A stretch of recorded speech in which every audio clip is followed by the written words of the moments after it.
Okay, it's, let the record reflect it's 4 o'clock, and we'll start this work session of the Greenville City Council, and we'll continue our budget discussions today with the first item, 2A. Parks and Recreation Director Brett Quarles will open with his budget. Yeah, Mayor, Council, good evening. And presentation. This is different. I'm used to TVs. Now I gotta look down. There we go. We're excited to present our 26-27 budget. And really, the budget we put together is based on just the ever-changing, going from kind of construction of our facilities into an actual operation and maintenance of those facilities out of the 25-26 year. So really, it kind of starts off with our mission and vision, kind of guides us on how we serve, and then our vision will define where we're going, right? So our mission plan for how our citizens function, rather than forcing them to function within the limitations of our plans. That's something we use with all our staff. Just as a reminder, it's hard when you're programming to intentionally program yourself to work nights and weekends. That is a difficult task to do. So this is kind of what we use to guide all our programming and our budget as well. So the four things we're really going to talk about today in this budget presentation is where we are now, what's changed, what we are requesting, and then what it supports through the budget process. In terms of kind of the snapshot of where we are now is we'll give you kind of talk about a department snapshot, show you what our services that we currently offer, and then the facilities that we manage. So this snapshot kind of shows you the entire system that our department oversees in terms of amenities, mowing, activities, and then the staffing in which we do that on. So, and the two things I unintentionally left out was the two rec centers under amenities, but we did get the skate park in there. So as you can see, a lot of our contracted mowing is listed there, and a lot of city facilities are built into there. As part of that mowing, which again it's kind of what are our level of standards, and so we've been able to accomplish that over the last couple of years. Oops, 1, 2, there we go. So this is kind of the org chart that we have that kind of lays out. You can kind of see where rec is on the left-hand side in the blue, parks and golf is on the right-hand side in the green. And then you've got kind of our operations, business administration kind of in the center, as well as our park planning. So we got 38 full-time employees, 73 part-time, and then 26 PRN, which are as needed. So we budget for the 73 and have 26 as backup in case somebody calls in sick or can't work, to allow us to be flexible with the part-time staff. And this is kind of the responsibilities that are tied with those staff in the areas in which recreation services is more the experience for our citizens. Park services is more about the actual facilities and upkeep and maintaining those. And then our administrative services kind of supports rec and parks in terms of doing kind of the business stuff that freeing them up to be able to do the things they're skilled in. So what has changed? I'll talk about our major accomplishments, expanded footprint, and then our operational growth that you'll see within the budget itself. So some of the key changes are, obviously, like I mentioned earlier, the capital projects becoming operational. So that you'll see an addition to our budget just to cover those operational costs. Expanded footprint. So now that we have more facilities to program, we have a broader spectrum of offerings to offer the community. And then staffing demand increased, which we've yielded, and with the help of Ms. Uriah, we were able to do a job fair and 2 job fairs, and we yielded 58 part-time employees from those 2 job fairs. So that was hugely successful. And then we were able to add a park planner who's a licensed landscape architect onto our staff this year. And so that's going to help us in the future planning, long-term planning for park space and development, and then save us money when it comes to getting blueprints and getting stamp plans for us to do some of the design to our facilities. In terms of accomplishments, we were able to have the grand opening of Reese Davis this year. We're on track. I mean, we're really, really close with SPC. You'll see some pictures here in a little bit. We added soccer field lights. We're adding an event lawn for the community to be able to host events and things there on that event lawn, and then a pump track and skate park, which is going to be really nice when we get done with it. And so we look to have all that done here really quick. And then obviously kind of what we talked about, the programming expanded, and then we were able to strengthen our operational capacity with the park planner and then the staff we were able to get this fiscal year. So what we're requesting, we'll kind of hit on the personnel, the capital request, and then kind of what our budget priorities are for this fiscal year. So really from a staff perspective, the only thing we're requesting is out of the rec fund.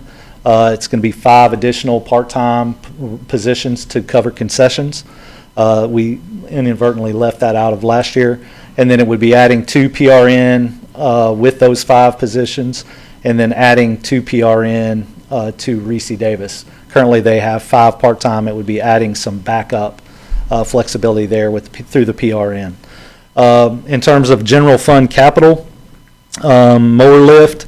So our fairway units, if you're unfamiliar with how the fairway units, reel mowers operate, they're independent units, and so there's 6 of them total, 4 in the front, 2 in the back. And so being able to have a lift that raises up where you can get underneath it, reverse the hydraulics on it, and be able to work on them from underneath versus having to unattach them and slide them out from underneath the mower would save us about an hour, probably every 2 weeks. Man hour per day, and we do this for the golf course and the sports park equipment. And then the turf tractor, the current tractor we have now that does our aerator, runs our spreader. I think it was here when I got here, so I think it's original. I think it's like a 2000 model Kubota out there. And so this would be a little bit larger one to handle the larger aerator that we purchased a couple years ago. Adding a laser line painter for our athletic fields, and then Perryweather splash pad system. If you'll remember last year, you guys did let us get the Perryweather lightning detection systems for the sports park and the golf course. Those are up and operational and work great, except for we had to change the sound because some residents felt like it was a tornado warning. So we had to change it to like a train horn instead of a siren. So, but we did get that resolved, and so what we're asking for this year is to add it to our splash pads.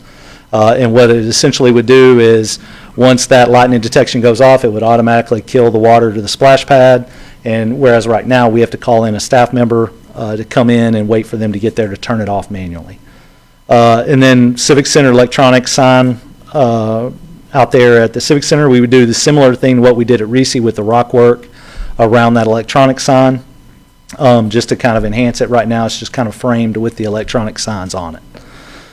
For the golf fund, it would be replacing our fairway unit that we have there, the 7700A. And most of all this stuff has a lease price, with especially the mowers. We've always leased them in the past.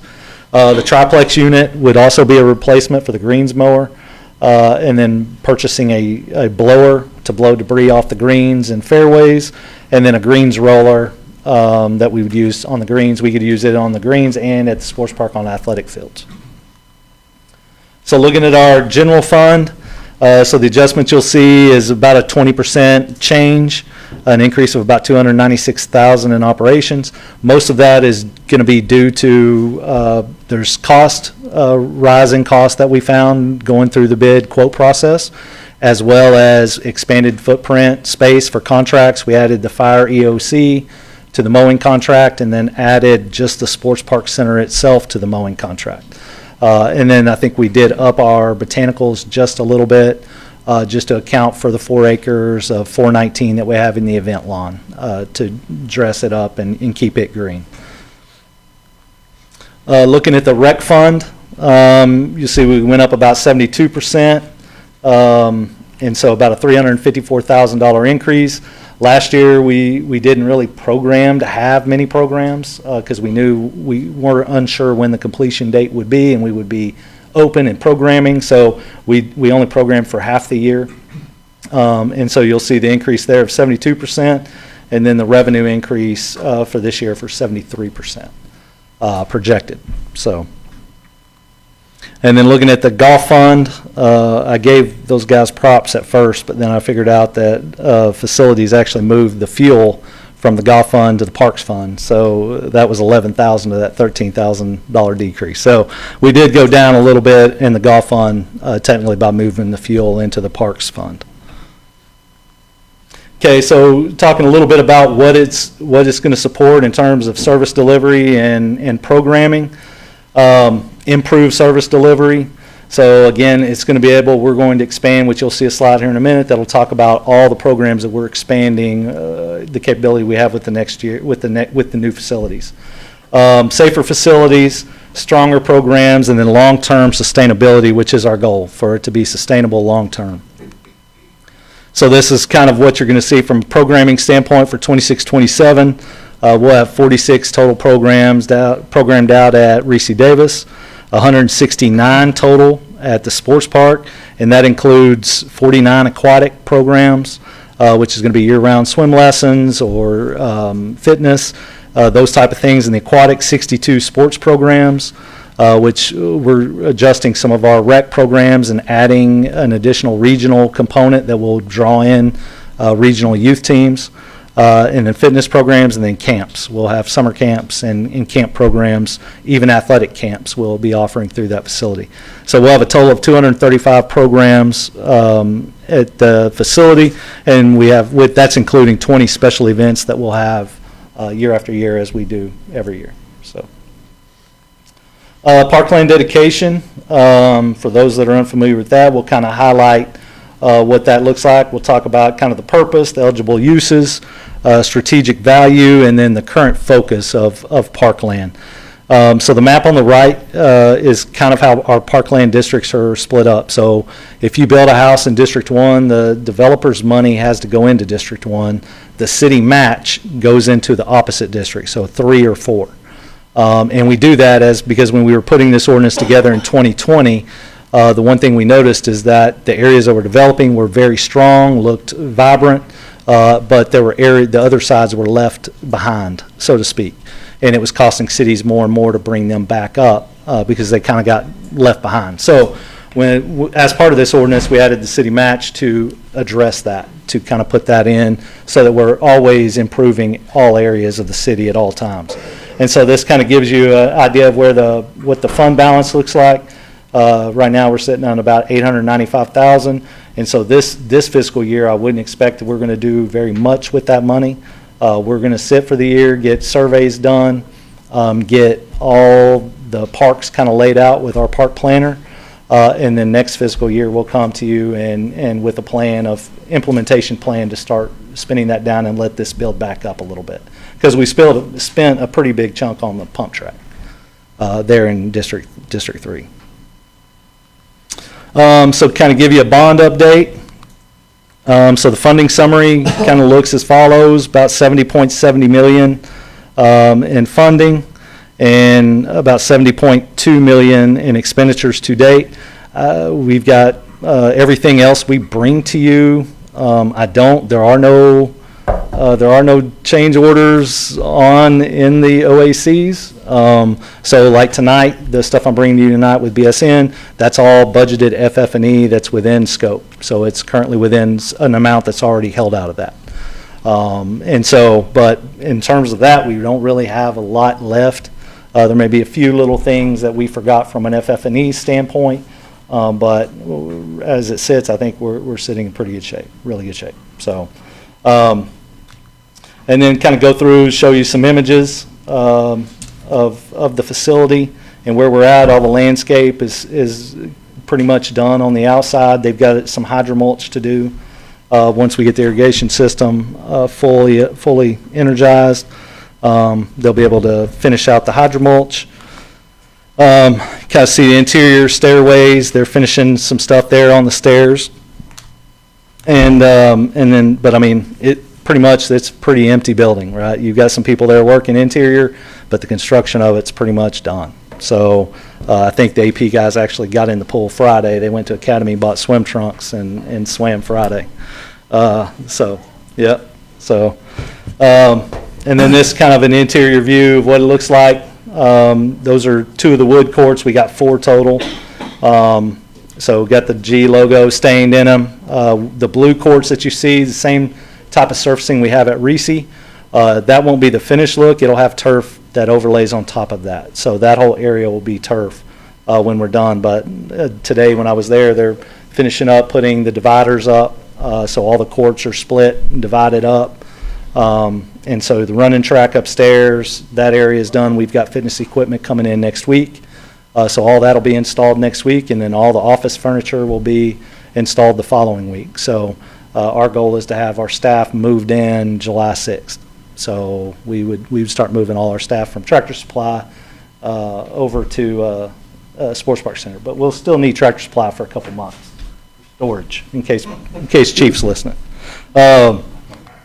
So get into the pool side of it.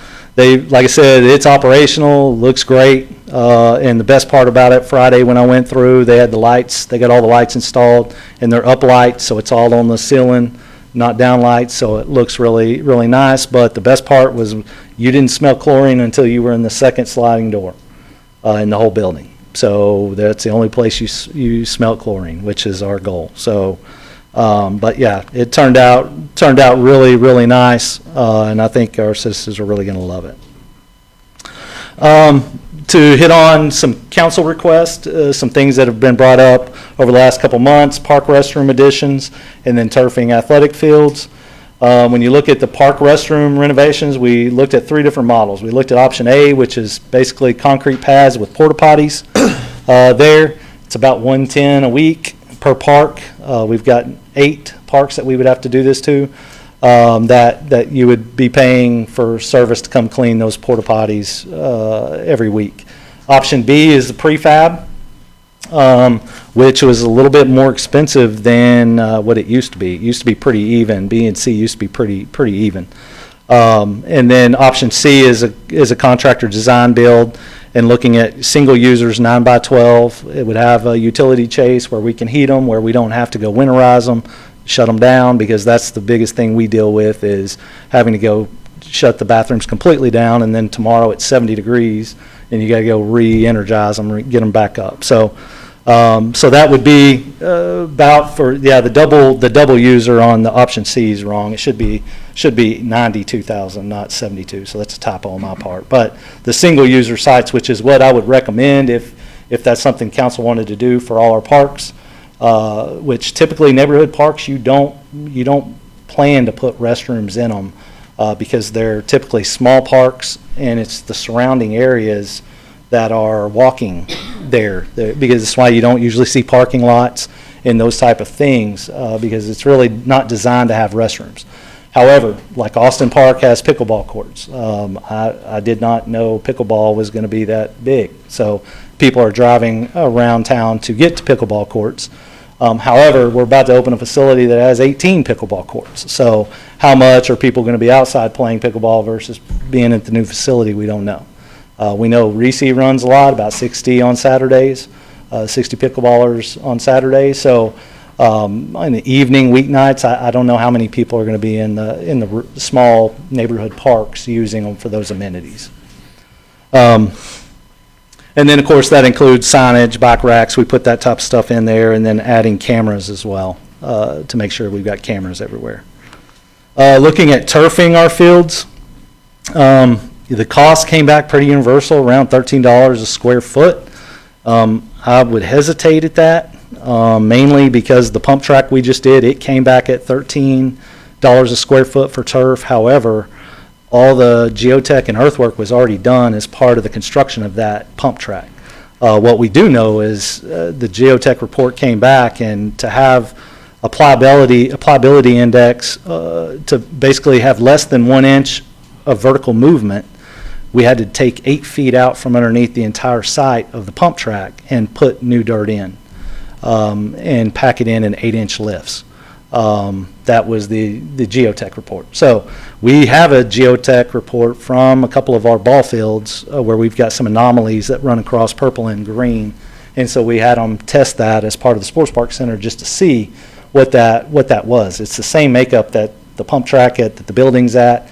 And so, I would say that you would want the same. If not, that would be my concern with turf, is if we don't take 8 feet out and put it back in per the engineer, then you're going to have problems with vertical movement. So, but kind of gives you an idea. Baseball, full-size adult field, so orange, purple, maroon would be about 1.1 million, 1.2 million to get it turfed. If you did the infield only, which is an option, some parks do the infields only, it's about 122,000 for just the infield part. But again, I would caution that this is at $13 a square foot, and I would assume that once you do the geotech, which we would want a geotech done, that it would be significantly more than that. But we do have a comprehensive estimate of about 22.5 million, and that would be to turf all the soccer fields, all the baseball fields, adding one baseball field out next to Orange that kind of stands alone by itself. There's no bathroom down there, no concessions. So it would be adding a bathroom, concession, and then trails to connect, and then turfing the soccer fields and the baseball fields. So, oops, sorry. Be more than happy to answer any questions. Going back to the equipment. Yes, sir. Budget request page. Yes, sir. How long is a lease on the equipment? We do 3-year typically. You can get them up to 5. Do we own it? Not necessarily. You can buy it out, or you can turn it in and get a new one.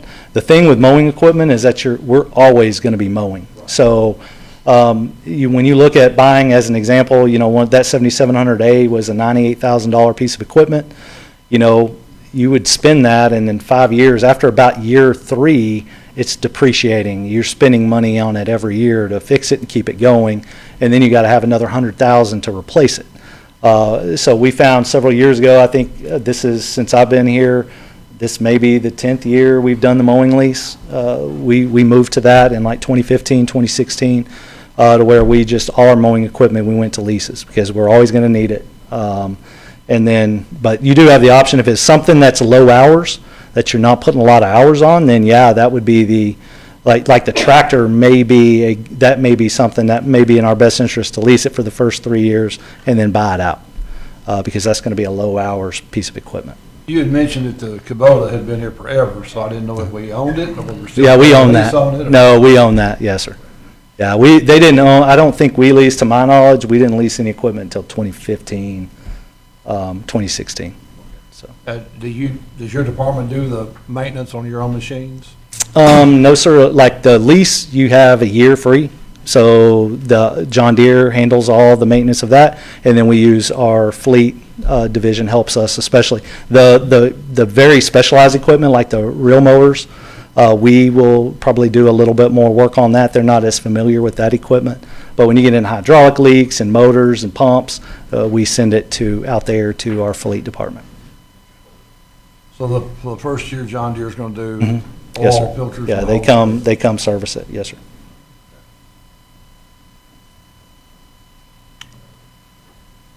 Any other questions? That was an excellent presentation. I really like the graphics you put together on that. I can't take Very credit for it. comprehensive. Chat You didn't do GPT. that? Chat GPT. Oh, okay. But thank you. You bet. It's very good. All right. Good presentation. Thanks, sir. Okay, next up, community engagement. Mike? Good afternoon, everybody. Glad to represent community engagement here for you. So we are still a pretty new department overall. So we just started in 2023, so we're still building a lot of things out. Sure, absolutely. So we have 4 divisions, so I'm going to talk about all 4 divisions inside of the presentation. So we'll start with the organizational chart. So we have 7 total people right now. Currently we have 6. We're going to have the marketing specialist position that we'll be hiring for soon, but this is the department. So there's our 4 divisions: communications, Main Street, tourism, and the GMA. So in 25-26, we had 7 full-time employees. In 26-27, our request will be for 6, and then we're going to have 1 part-time. That'll be at the GMA. We took a full-time position, the community engagement specialist, and we're replacing that position with a part-time marketing specialist for the GMA. In 26-27, we have 2 capital requests. The first is to renovate the GMA dressing rooms. So those are our backstage dressing rooms, and they just need to be updated. I'm not even sure how long it's been since they've been updated, but it's time. They're old, and paint is peeling, and they just need to be refurbished. And then we want to use some tourism funding to, that's the hotel occupancy taxes, to put a digital sign here at the police headquarters. So that's a great spot as people are coming up and down Lee Street. So that'll give us 2 there on Lee Street. And of course, we have several of those signs around the city, including one in here in front of the GMA. For our capital improvement requests for this year, we had 2 that were approved by council last year. The lobby bathrooms, that installation will happen in August upstairs. That's going to be almost a 4-week installation. So those are the ones up in the lobby, the men's and women's on both sides. And that's going to be a floor-to-ceiling renovation. So that's going to be tile, new, everything, top to bottom. So that's desperately needed, as you can see from this picture that I took last year as part of the presentation. And that it still looks like that because we haven't had it done yet. But they're just in it again. It's time. You know, eventually things wear out and you have to replace them. And we just did that big upgrade upstairs last year, and we've got people coming to see shows and coming to events, and we want to make it look good for the people who come through the front doors. And then our market awning work actually starts tomorrow. So that's going to take about 3 weeks, and they're going to be expanding the existing awning. So they're going to attach to the awning that is in place, and they'll put it out into the parking lot about 12 feet, and it'll run just on this side of Doty's raised patio area, and then it'll run to the end of the existing awning. So it's going to add about 13 spaces to the existing market space. So we're going to talk about a little bit about Main Street downtown. So there's Madison Aguinaga, who I think I said it right. That is our Main Street. She's got her Chicken Little hat on there. That's 2 of our farmers market vendors there with her. Some of the events that she was responsible for or supported last year, our Christmas parade, which I'm proud to say is our 2nd largest event that the city sponsors every year. The number 1 largest event is our Bottle Rocket Bash, which the Parks Department puts on every year, and they do a great job with that. And then number 2 is the Christmas parade. We think we had, and these, so the numbers, let me say really quickly, the numbers that you're going to see are from a software service that we purchased last year that we're going to have again in the budget this year called Placer AI.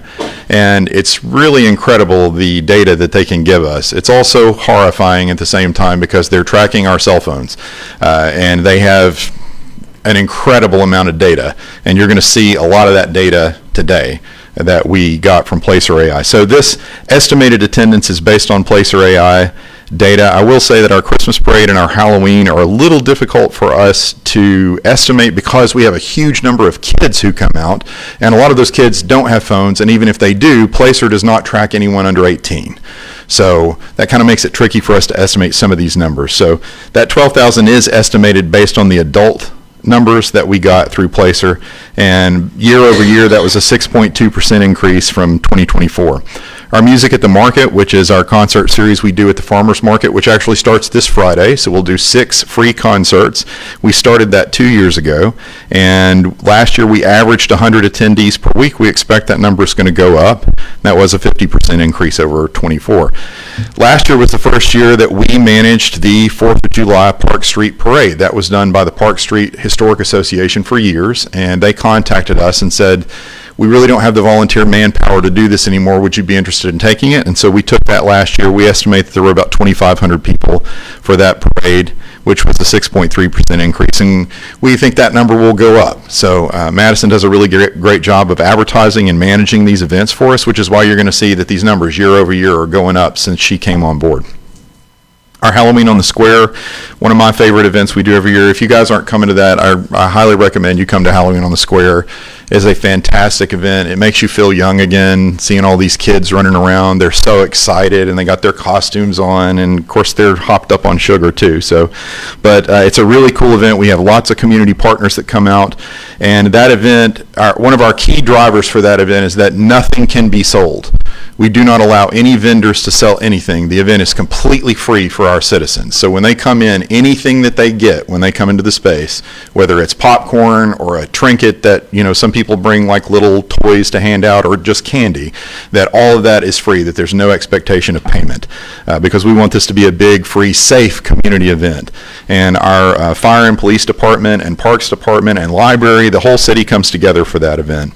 Our holiday market, which we started a couple of years ago back, that was something that Doyle Dick used to do, and he was Main Street manager, and Madison restarted that, is that one of the only events that we saw a little bit of a dip in year over year. So we had about 840 people. We were able to, fortunately, to get the library model to pose for this photo for us, and you'll hear from him in a few minutes for free. Well, we had to get him a hot chocolate, but other than that, and then our Lee Street Jamboree event, I'm very happy with how that turned out last year. We had about 2,400 people. We will be announcing tomorrow online our headliner. So we think we got another solid headliner.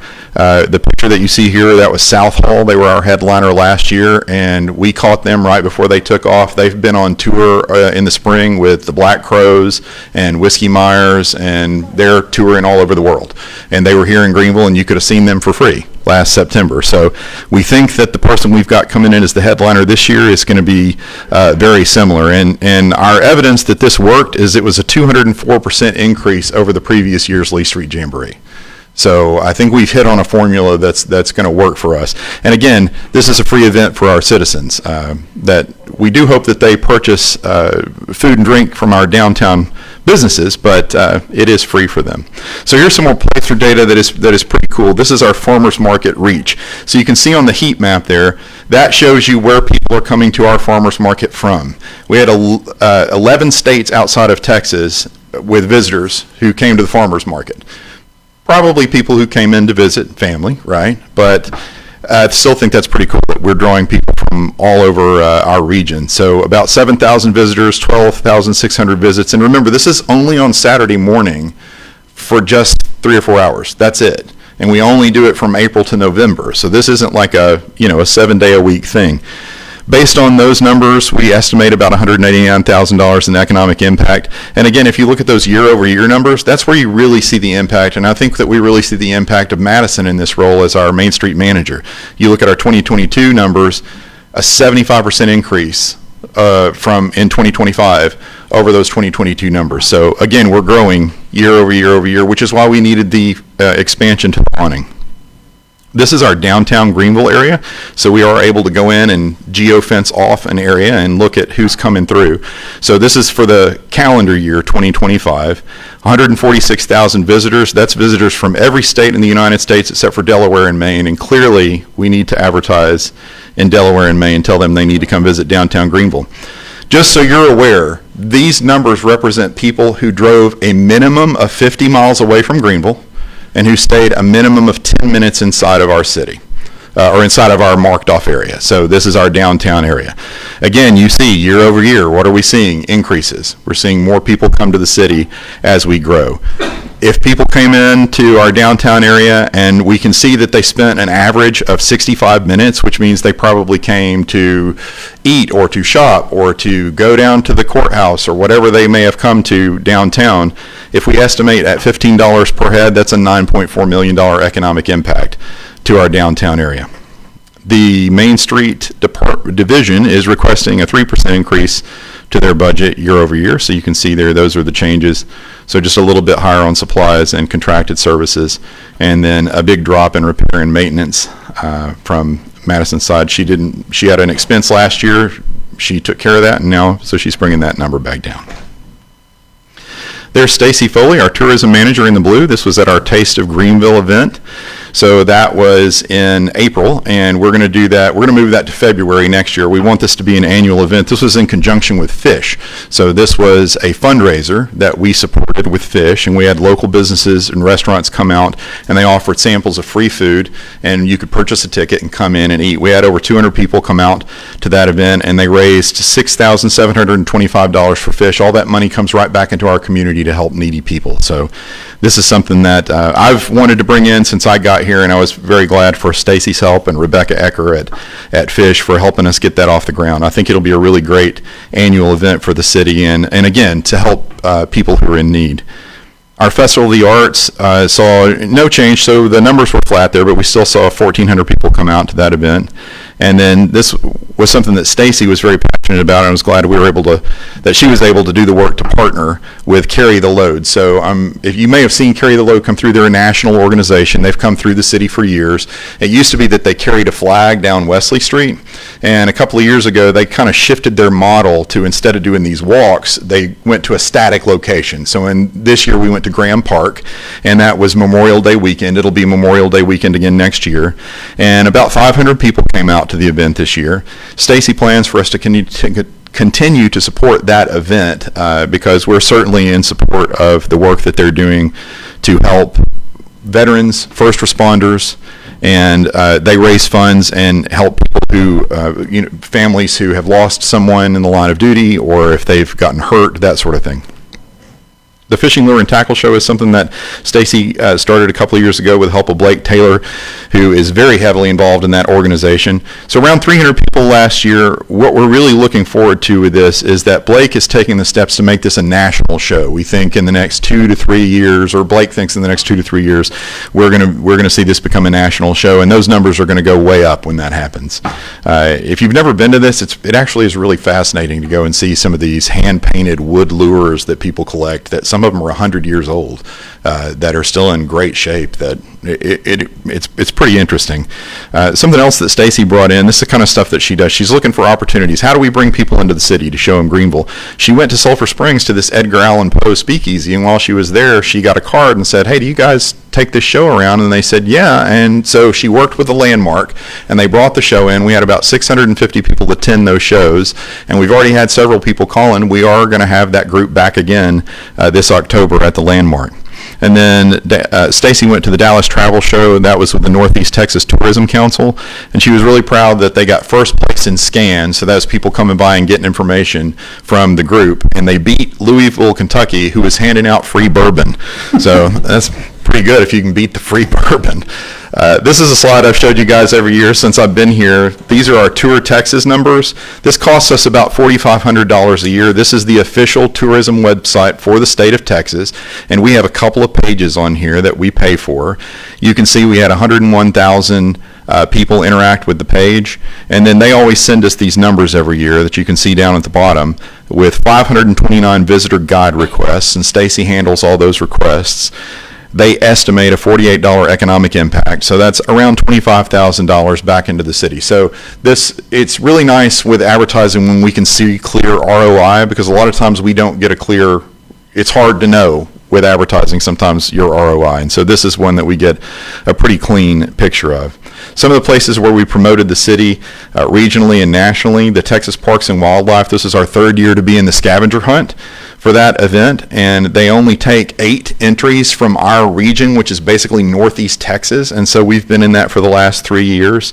We are a film-friendly Texas community. There is a film that should be filming here in the next couple of weeks. So Stacy's been working with them to find locations and to set up a headquarters and all of that. So those are the kinds of things that bring business into the city. County Line Magazine is a regional publication. We've been advertising with them for a long time. And then Travel, Taste, and Tour, she ran an ad in that. That's a national magazine. And then, of course, we've been running digital ad campaigns as well to promote the city. This is for the city of Greenville for 2025. Again, this is people who drove a minimum of 50 miles, stayed a minimum of 10 minutes. We averaged 32,100 visitors per month. That's 21,500 that came and stayed overnight.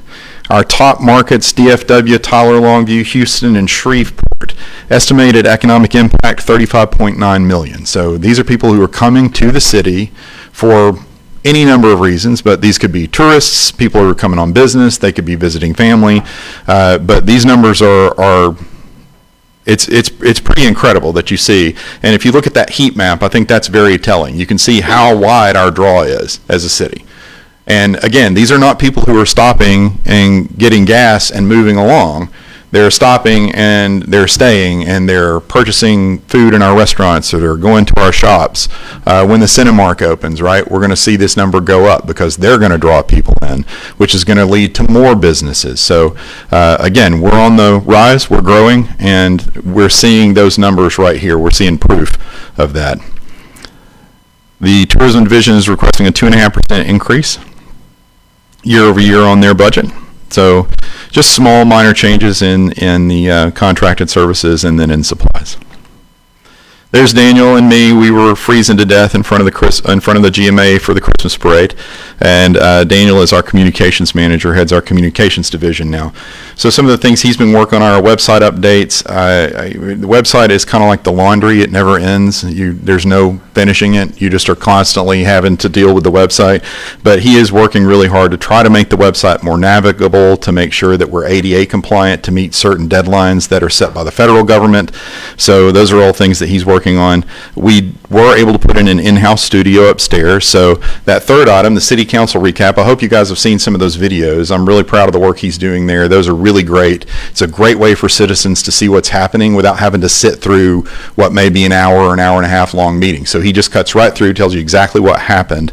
And when you see those videos and that background behind him, that's the studio. So he's shooting upstairs. Getting a lot of very positive comments. Good. Good. I'm very glad we're doing those. I think he's doing a great job with those, and we're going to continue those. Our Facebook presence is up 7.5%. We do have our custom city app, the Green Link. Right now, we only show 320 registered users, but you don't have to register to use the app. So it's a little tricky for us because the company that we're using, they don't have a way for us to really know how many people downloaded it and are continuing to use it. I don't like that, but we're kind of stuck with that. It's just the way the system works. And then we rolled out this year our branding kit for the city to provide guidelines and consistency in branding.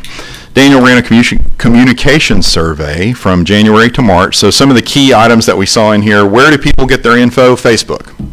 So I'm glad we saw a 7.5% increase in Facebook because that's where our citizens are getting most of their data. Number 2 was word of mouth. And then what did they want to know about? Events and community activities, utility interruptions, and emergency info. They also said they prefer as-needed updates. And then it's interesting, these were our key complaints, and we actually have a solution for the first 2 already in place, and the third one we can't control. So a central source for all info, we have that. It's the GreenLink app. A weekly, monthly newsletter, we already have that. It's the Now Report. We do that every week. And then the failure to see Facebook posts or don't have access to Facebook, I mean, we can't fix if you don't have access. And then failure to see the posts, that's the algorithm, which we can't control. So just so you guys know, if you're on Facebook and you're like, I don't see the city stuff, well, do you come to our page? If you don't interact with our page, Facebook will not feed you our content. Facebook will give you what you look at. It's the old thing where, I was talking about new tennis shoes with my wife, and then it gave me an ad for new tennis shoes. There you go. So that's what we're seeing, is that people aren't interacting with the page, so therefore they don't get our content. And there's not really anything we can do to control that. So this huge increase number that you're seeing in the communications division is because the communications division did not exist until last year, and we did not have a person in place. So that's why you see there was a 0 on the personnel, very low on the supplies, and then on the contracted services, that number did go down. So basically, we added in the cost of personnel, and that's what shot that up. So next year, you should see that be a much more flat number. And then finally, on the GMA side, some of the things that I'm proud of that we've done through the GMA is to make it a community hub, community connection. So we do educational programming every year. I just met with GISD a few weeks ago, and we're going to continue to do that for our local area students to provide them artistic and educational opportunities here at the facility. That was important to me when I was a kid. I think it's an important thing for our community, and this is a community-owned, city-owned space. So I think it's something that we want to continue to do. At least as long as I'm here, I'm going to keep doing that. And we've seen some really good responses from the students and teachers on those. Our community sponsorship, we sponsor and partner with the Greenville Chamber Music Society, Greenville Theater Works, Harmony Chorus, Community Band, the Rhythm in Our Blues annual concert, which includes Black History Month celebration, GISD events, and then this year we're going to be now the awards ceremony location for Bras for the Cause. That was held at the Texan, and the Texan is currently closed, so we're going to do that here at the GMA now. One of the things I'm really excited about is that we are planning a concert season. So we used to have the Greenville Entertainment Series, and that folded 2 years ago. They didn't have enough volunteers to keep it running, and so we're going to do something in-house. It will also create a new revenue stream for the facility because now we can put shows in and then keep any money that we make off of it. And then lastly, there are tech upgrades continue to do well, and we are really, as an example, I went to the Toyota Music Factory and saw Sting about a month ago, and because I'm a nerd about these things, I counted all the light fixtures. They used 50 light fixtures to light Sting in the Toyota Music Factory, which is about an 8,000 seat venue. I have 83, so a little bit. Yeah, a little proud of that, not gonna lie. I had nudged my wife in the middle of the concert. I was like, we have 83, they're only using 50. She was like, just watch the show. So this is a slide that I show you guys every year. It just kind of shows you how much the facility's in use and how many events we do. So the green bar is the 25-26, and again, this is things that are on the books or have already happened from October 1 up until now, and then future events that are planned. So this number could go up if we add some events to the calendar between now and September 30th. 157 days in use and 88 events, so far. So as of June 1, we've had 15,000 people in the facility. That number's a little off from where we've been in the past, but that's because the entertainment industry nationwide is down. We're seeing a drop across the board, and I've talked to people across the industry, and this is everywhere. And we think it's the economy and market saturation from COVID. Everybody was holed up during COVID, and over the last few years, they have just been touring like crazy, and we think that that's created some market saturation. So I'm hoping that in the next few months, the next couple of years, we're going to start seeing that trend reverse. And then something else I'm really proud of, you see a picture here of our volunteers. We have 31 local volunteers who come in. They have donated, this is from October 1 up until, this number here is through May, middle to end of May, because we haven't counted the hours that they haven't worked yet. And that's 58 days that local people have contributed. Every time you come to a GMA show, you see one of these people in one of these red vests. These are local volunteers who make sure that the facility runs. And it's not an exaggeration to say that we could not run the facility without these folks. And I'm very pleased with them and proud of the work that they do, and proud of the work that Brian Beckner does, who's our box office coordinator. This is real ticket data, so as opposed to Placer, where some of those are estimated numbers, based on the algorithm, so they're really close, but they're not perfectly one-to-one. These are one-to-one. This is actual ticket sales data. So this shows you what the draw of the GMA is. That little yellow dot in the center is, that's us there, that's Greenville, and you can see all the way around where we're drawing. So it's a pretty wide draw. About half right now are coming from Hunt County and a little less than half outside. So that's about a $1.1 million economic impact from the GMA just having its doors open.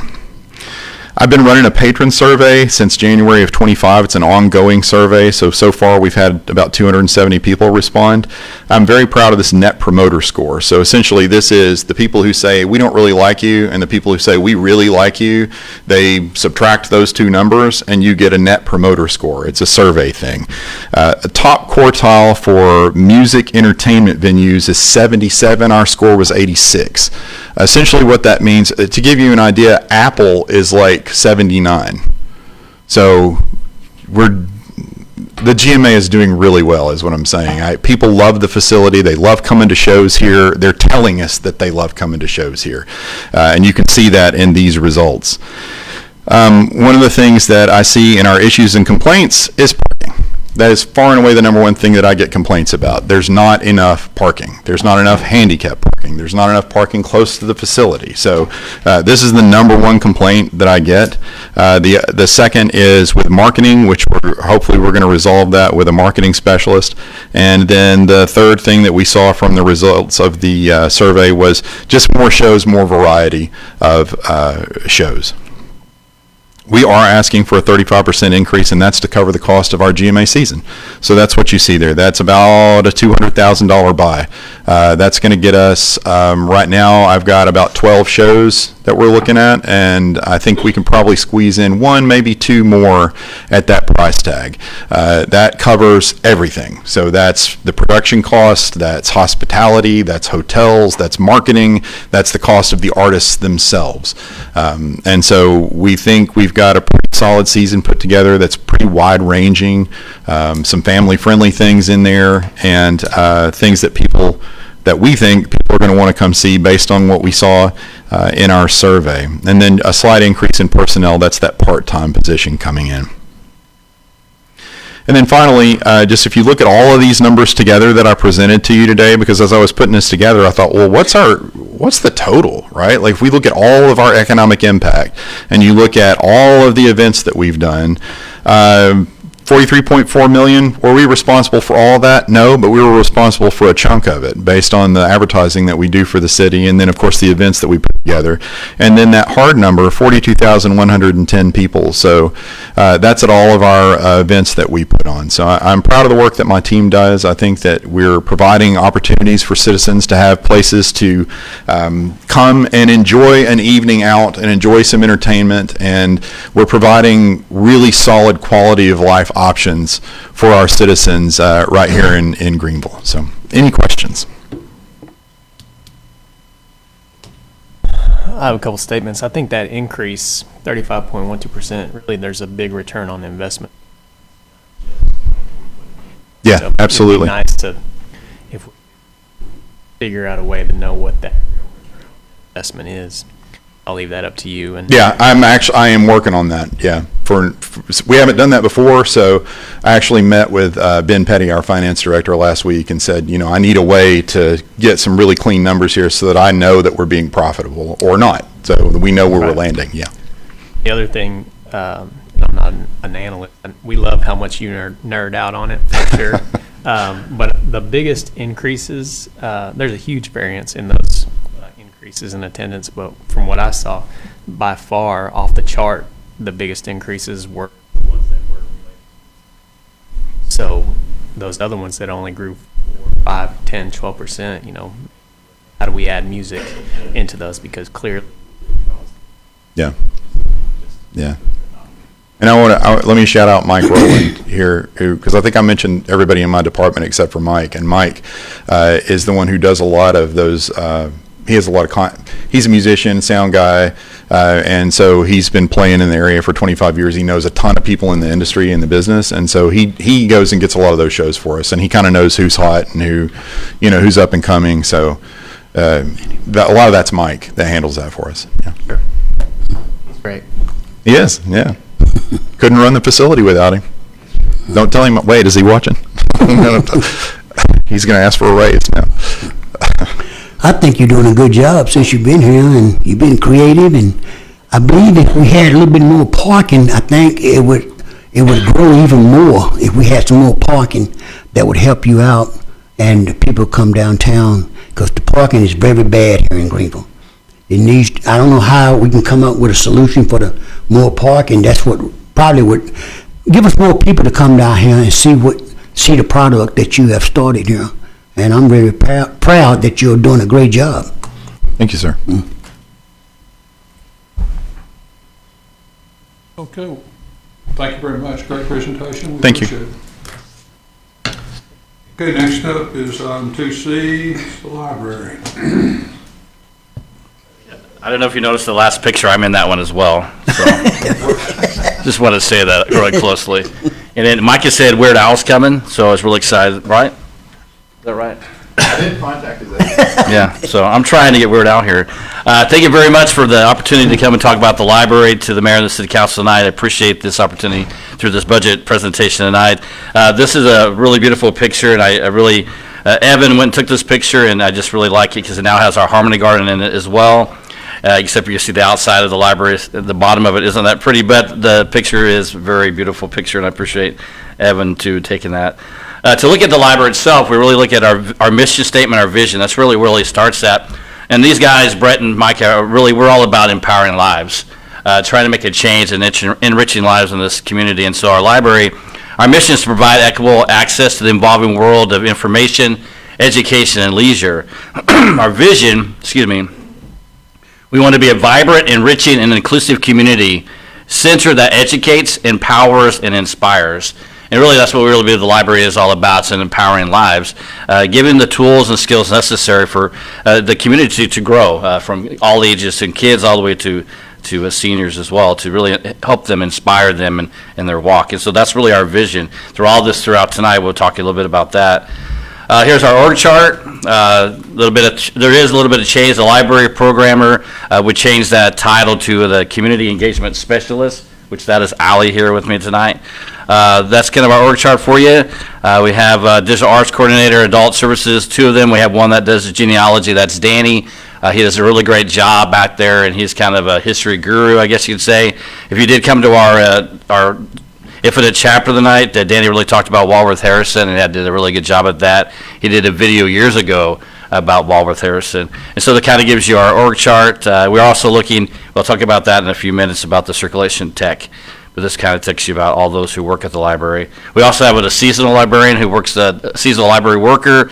That's Joy. She works this summer for us. Here's some of our accomplishments. I know that Brett and Mike are jealous of this award-winning library by TMLDA for over 18 years. That does take a lot. I know that Brett kind of teases me about it, but he really appreciates it, and he really encourages me. But this takes a lot to do this. You have to do 10 different things, and you have to go through all this process. You have to apply for it and everything. And so you can't believe it, this has been 18 years now, so 20 years is coming up that we get this award and rewarded to be Achievement of Excellence in Libraries. Not many libraries receive that, and so Christie is this one picture. That's all the libraries at TLA, the Texas Library Association. They show it, even at TML, they also show it as well there, talking about all the libraries. We also received the FL Young Foundation. Last year, received it again this year. We have some furniture in the children's area. You can see the little worm there. That's some of our children's area has really changed. If you haven't been there in a while, you can it's totally different looking than it has when I was first here. It looks totally different with really fun. Kids enjoy it. Also, we got the TSLAG Li-Fi grant. We got the double shush booth. A lot of people use that. It's used about every day. People go in there and study and do interviews and stuff like that. And also, we use that for so many things. And then thanks to you guys for our capital improvement, we received new furniture last year. And so all this is, you can see the mobile shelving with the giraffe and dinosaurs on it. The dinosaurs is because that's our summer reading program theme this year. And also you can see the chairs as well that we received from that grant. So we want to make the library more modern looking, and that is definitely one it is. If you haven't been there to see it yet, please come by anytime. You're welcome to come see all that wonderful furniture that we received from you guys. And we have a lot of different library services that in our library alone. There's a lot of different parts that go around. We have a lot of different people who do a lot of different things to make sure the library is going. We have circulation. That's for your checkout books. That's your check-in books and shelving, all that. We have our youth services that do a lot of programming. Also help kids out through, whenever they need help with computers or anything like that. Adult services. We also have our Northeast Texas History and Genealogy Center. Sometimes we don't think about that a lot, but that is a really big area. Every day we have somebody using that center for using Ancestry or coming in there to look at their history for their family. Or even the other day we had a gentleman for a class. He had to do a class at his college talking about World War II in Greenville. What was Greenville like in World War II? And that was for his class, yeah. And so that was interesting. He came to the library to find that information and use it in the Genealogy Center. We also have our digital arts lab. We've had that for a few years now, but that's getting used for even sewing right now, even quilting and sewing and knitting. People use that as well now. This is our circulation services, kind of go through some numbers for you. Also look at our digital resources. We have a lot of digital resources. We have our TechShare databases, Blackstone Audio, which you can get audiobooks. And nowadays, if you notice, a lot of cars, don't have ways to put an audiobook in or DVD. So this is a way you can do it through Bluetooth, through your phone as well. It's a Blackstone Audio. It's all audiobooks only, digitally. Libby is one of our big. It's also used to be called Overdrive, but now called Libby. That's you can get your ebooks and audiobooks. Hoopla is kind of our biggest one. This past month, I think we had over 19,000, over 1,950 uses for Hoopla. And that one is a pay-per-use, but a lot of people use Hoopla. Newsbank, we are getting rid of that this year because the reason is not a lot of people use it. We want to try to save money and decide to get rid of that. That's just newspapers, which we really have those newspapers in our library anyway. Parent TV is a great one. A lot of parents like it. They enjoy it. It's just free, TV for parents who can help with children and things like that, discipline and things like that. They need to look at that. And our cloud library is our brand new app that we have. So all these you can download and you can apps except for the databases. You can look at the visits in the library. Just in last fiscal year, we had around 100,000. Just between October and May, we've already had 106,000. So more people are coming in the library every year. More people are coming to the library just to check out a book or come to a program or just to come in there to relax as well. We have a lot of those as well. Our checkouts has gone up as well already. A lot of people are checking out books more than we have had. It's just amazing. Our staff does a great job.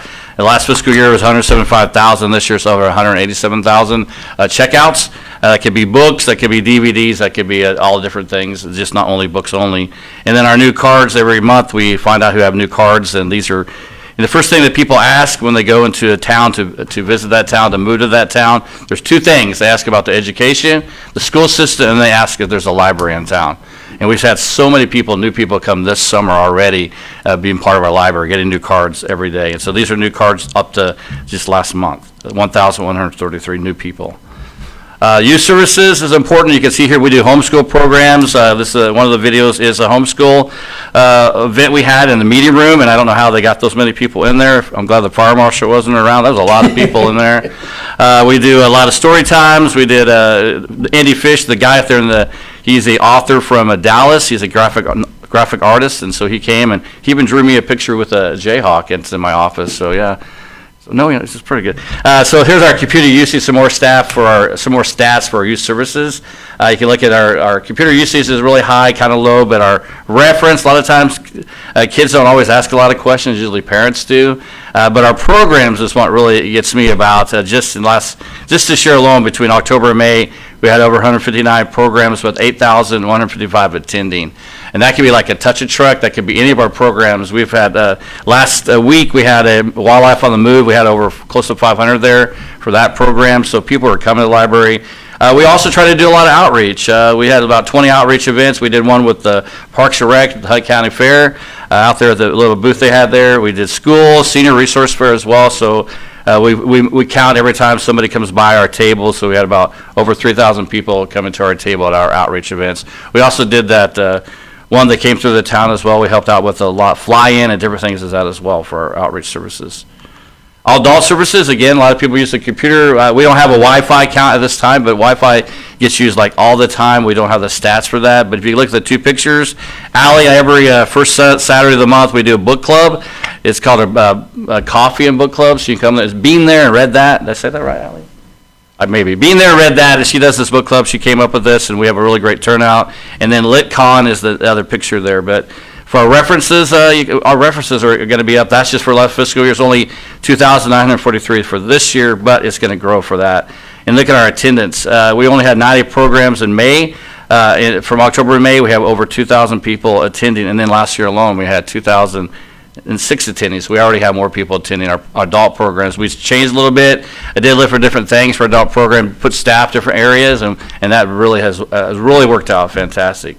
This group came from Celeste High School, I think last year, and maybe it was around, I think November sometime they came and they visited with Danny, and they wanted to learn the research in our genealogy area, and so we thought that was fantastic. They wanted to do this. Coming from Celeste, these guys really had a good time. Danny has a great time helping people empower them, really, gave them the tools and skills they needed to learn about their ancestors. And so our genealogy services really we have a research computer in there. We have microfilm. We have vintage newspapers. We also can use Ancestry.com. Anytime you can come to the library and get that and use it free. Like I said before, I found out that I'm related to Thomas Nelson Jr. He is a signer of the Declaration of Independence, and that's kind of cool finding that out. I wouldn't have known that if I didn't do this Ancestry.com thing, and I don't really talk about Pretty Boy Floyd very much, but that's my third cousin. I found that out as well, and I asked my uncle once, why do we never talk about him? He said, we don't talk about him. So, all right. So I didn't talk about him. So we have vintage yearbooks. If you want to come look at if you went to Greenville and graduated, we have your high school graduation picture there. We have photography there, photographs all the way back through. We have even some from the Carnegie Library as well inside of that. Inside of Lee Street, we showed some of those the other night as well. Hunt County history, family history, and a lot of archives. We have like a really cool trophy back there as well from I think it was one of the Burleson versus Wesley College football game, and I think Burleson won that, and so there's a big trophy in the back about that. A really cool picture here. The Digital Arts Lab, these two kids, I promise you these two kids are Jayhawk fans. I did not make them put these shirts on. I'll let you know that. I did not do that, but they came, their family. Their dad's a K-State fan, but their parents, her mom is very much Jayhawks fan. But they came to the library one day. Their father works at L3, but they were there about every single day. It's good to see kids, and they got their library cards, and how excited they get to the library cards. Our Digital Arts Lab, we have so much. We have podcasting in there. We have telemedicine, that, and also with the Shush Boost. Video conferencing, we do gaming, video games, board games. We have 3D printing, laser printing with our Glowforge. It also can become a media room. We also have workshops in there, resin printing, Shush Boots, and then also fabric arts. That's what the ladies do that. They're doing that last night and probably tonight as well. A lot of our partnerships that we have, we appreciate Atmos and L3. They were one of our biggest supporters of our summer reading program this year. And so we also do a lot with Greenville Christian School, with the Senior Center, GISD, Drug Free Greenville Chefs and Encouragement, which is a homeschool co-op, the Key Club, who do a lot of things for us, and also Keep Greenville Beautiful. This year, Keep Greenville Beautiful did their fall fair, or their spring fair at our library the day I left for the conference. And so you see all these pictures of just different programs that we do. And there's Allie reading to a dog. We have a dog that comes in that kids can read to. I think that's really important to do that. There's a lot of events. I know the mayor asked me to put down some programs. This is probably not everything, but I wrote down a lot of the programs that we do, from technology through family programs, art, seniors, homeschool. We do yoga there. We do book clubs. We have 2 of them. One is down at the Ashton Rose. That's our Books and Brew. We have gaming, video games, and board games. This week is the Smash Brothers tournament at the library. We have a puzzle swap there. If you ever would like to do puzzles, we have puzzles there. Come get them. We do early literacy groups. We programs. We do kids clubs, story times, family, and more family stuff. I like to put that twice because we do a lot of families, tween, teen, and adult. That's just some of the programs that we do at the library. Also, a bunch of the events we do. We do concerts. Friday night we had Remy O'Reilly in concert at the library. It was a great event. LitCons are a mini Comic Con that the tourism also helps us out with. We do a fantasy fair, which is like a Renaissance fair. We do that in October. Touch a Truck, which we had close to 2,000 people at on May 30th. We have our summer reading, winter reading, and then Author Fest. Right now we have over 71 authors coming to that event in August the 15th, 71 authors. And Uriah is one of them coming to that event. This is last year's budget. We were 11% increase. So what's really exciting about this year is we're having a 7% increase for this year. So last year we had a little bit more, this year's lower, but most of that's also with the personnel was probably the highest here. We did have a new library associate and also that seasonal librarian. So this kind of talks about our supplies and the 7% increase. There is a personnel request. We want to have one of our part-time library techs to become a full-time library tech. We really believe that would be great. It would be really helpful for the library to really, as we keep growing. I asked this person, I asked the library tech, hey, what we'd like to do here, and they love being a library tech. They like being on that front desk and helping people out and making a difference. And there's our capital request. Every year, I put this up here, a bookmobile. That is something I really believe the city really could use. I know you look at the price, but I really believe literacy is so hurting. It's hurting our community at this time, and I think this is a way to really help literacy out and help reading out. It's not just for that, it's also to go to assisted living and nursing homes as well. It wouldn't be just for the neighborhoods, but also be going for those as well, to deliver books to those who are homebound, deliver books to assisted living, and you'd have Wi-Fi on this as well, that you're able to help people with printing as well. It's something that I believe would be so important for the city as we continue to grow. We're also looking for library flooring. Some of you, Micah asked how long that flooring's been at the library the other night, and how long did that take you? Yeah, since it was built. And so we're looking for that library flooring as well. A storage shuttle as well would be important to have. We do a lot of events, a lot of outreaches, and then a display tower, which isn't very much, but that's something we could use for a library to put a lot more of our flyers on that Ally does for us. So those are our capital requests this year. And then always, I talk about this because it's a future plan to look down the road. We'd love to one day expand the library to a lot bigger space and a bigger expansion, because it's something we really believe. We're growing, the city's growing, and people are coming left to right to the library. We've really outgrown our building. And then I asked a lot of people, what does the library mean to you? And these are really true people. These are not fake people who wrote these. True people wrote these. One buddy, yeah, I didn't make these up or anything. I didn't do ChatGTP or anything on these. But Sasha, I just want to read a couple of them for you. Sasha said, it was my safe place, my haven, my solace from the tumultuous life I had at home. It was teacher, my window to the world, and my friend. It is my sacred space. Ashley says, the library is welcoming. Come as you are, a space that fosters curiosity. Yolanda says, a place where the whole family can enjoy and learn. We really love the library. I've been visiting for about 14 years, and I'm happy of how our library has changed for good. Thank you, Mr. John. We appreciate all you've done for the library. It's all my team. We have a great team who's done a lot for the library. I'm here to help them and guide them, but it's our team who really does all this great things. And then Carolina, I want to share that one. She said, the library has always been a place for me to take my children to encourage reading and be able to have fun. Some of the staff have known my family for almost 15 years. The activities and fellowships made so many memories that I'll forever be grateful for. So we asked everybody, and so it was really great to hear these stories and hear these people what they thought the library meant to them. So I just wanted to share those with you guys. And last but not least, is there any questions at all that I can help answer today? I think it's a good idea with that traveling book. Thank you. Thank you very much. And especially going to the nursing homes and maybe going to the hospital and reading books to kids and people in the hospital. Now, I believe that's a good investment, because in our community, that's needed in our community. A lot of people don't think it's needed. I believe it's needed, especially going to the hospitals and the nursing homes and stuff like that. That's giving back to the community. Exactly. And I agree with you there, 100%. Yeah, there's a lot of kids who can't come to the library Yes, because yes. their parents can't bring them, and so you Right. kind of take the library to them. I agree with you. Thank you. If I had the money, I'd give it to you. Thank you. Anybody else want to give the money? Since I've been on council, you've been asking for it. Yes. We've come up with ideas. I know somebody recommended possibly a trailer, a book trailer. You weren't a fan of that necessarily. No. You have to have something to haul it with. Understood. Maybe we could pull it with the story shuttle, There you go. and then we'd have the story shuttle and the trailer. And if we showed proof of concept, maybe that would help us get where we wanted to be. What I was thinking from a financial standpoint is, if you'd been putting a portion of the budget back each year over these several years that you've been asking for it, we might be halfway, 2/3 of the way there. We have $12,000 right now. So. Okay. So I just don't know if maybe we can increase the amount that we put back. If we can't find a way to get it, because I think we all want to get it for it. We love how much you guys all take ownership of what it is that you do for the city. All of you. It's great. And so that's something that you really want. We believe it'll make an impact because you believe it'll make an impact. Oh, yeah. So how can we get there? I don't know. But I'd be interested in exploring some options that, if it's not this year, maybe we get there in 2 to 3 years.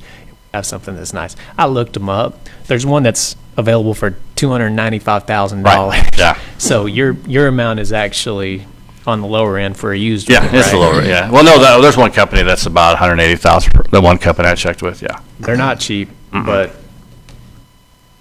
we all agree it's important. It's just, how do we get there? Right. So maybe we can look at some options, or you can develop some options that can help us Yeah. get you I'd there. like for us to look at a joint venture with a county, where it could run countywide, not just in the city. Because there's a lot of the rural area of the county that, doesn't have easy access to the library that could reach with that. And that way, and all the burden of cost would not all be on us. And we could probably afford a whole lot better unit. I mean, a larger unit than what John's got proposed here. That becomes a logistical possibly issue where we have to coordinate with the county and then who's responsible and all those things. So that, it's a possibility. We could explore it, but maybe we just, again, start the discussion on how we can get to that point. Brett said he'd take it out of the park. Brett will take it out? Okay, out of his budget? Change order. Correct. Not really, he did not say that.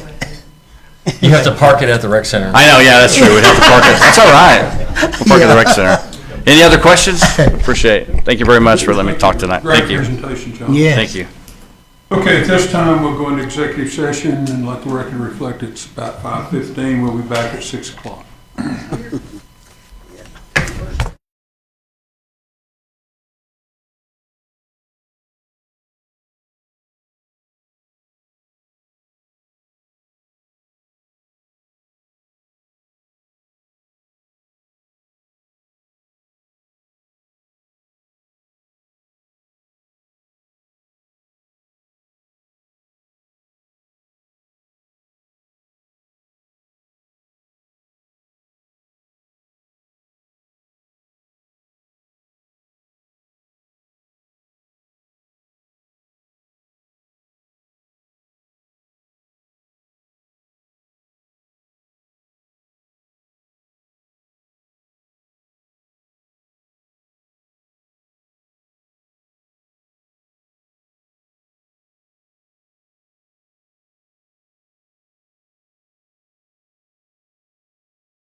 I'm just telling you. Okay, I'll call this regular session of the Greenville City Council to order. Let the record reflect it's about 6:02. Invite Kristen Washington to come up and offer the invocation. Please stand.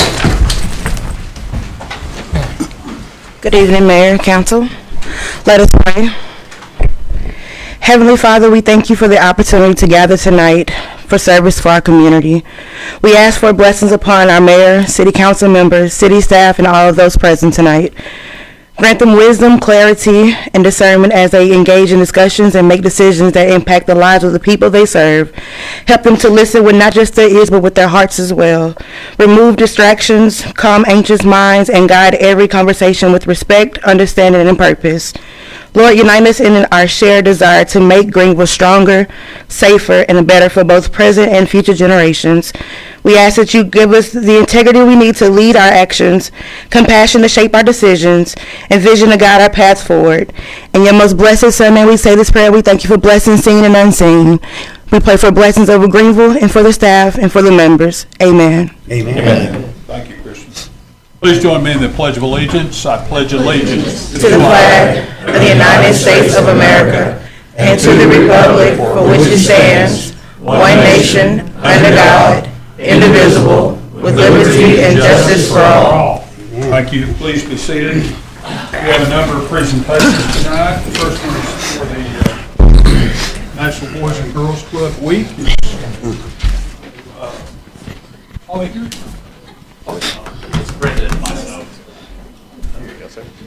So Jesus with y'all situation too. Let me see if I can juggle. Amen. Okay, we have a proclamation for Boys and Girls Club Week, which is coming up in this next week, I think.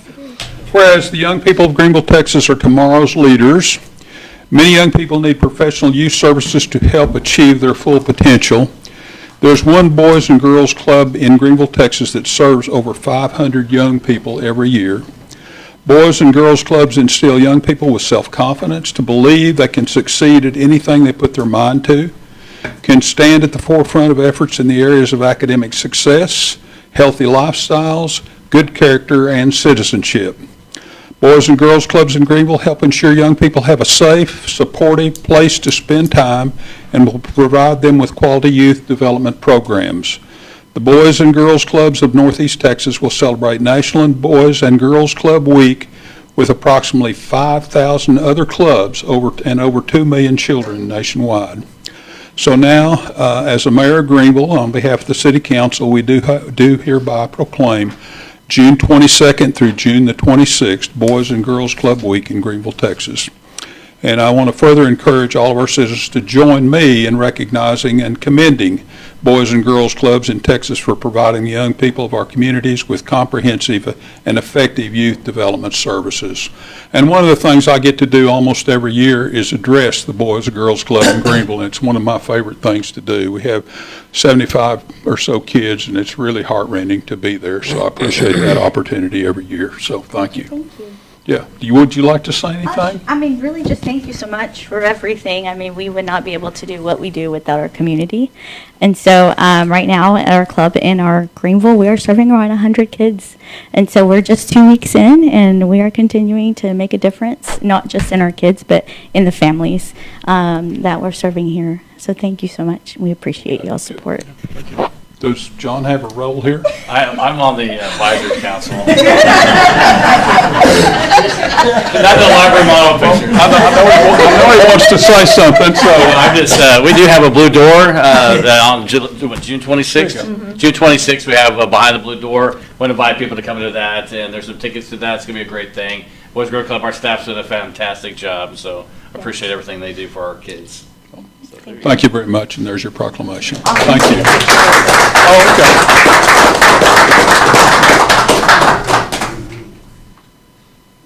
Awesome. Thank you. Thank you. You bet. Now, let me see what the next proclamation is, I believe.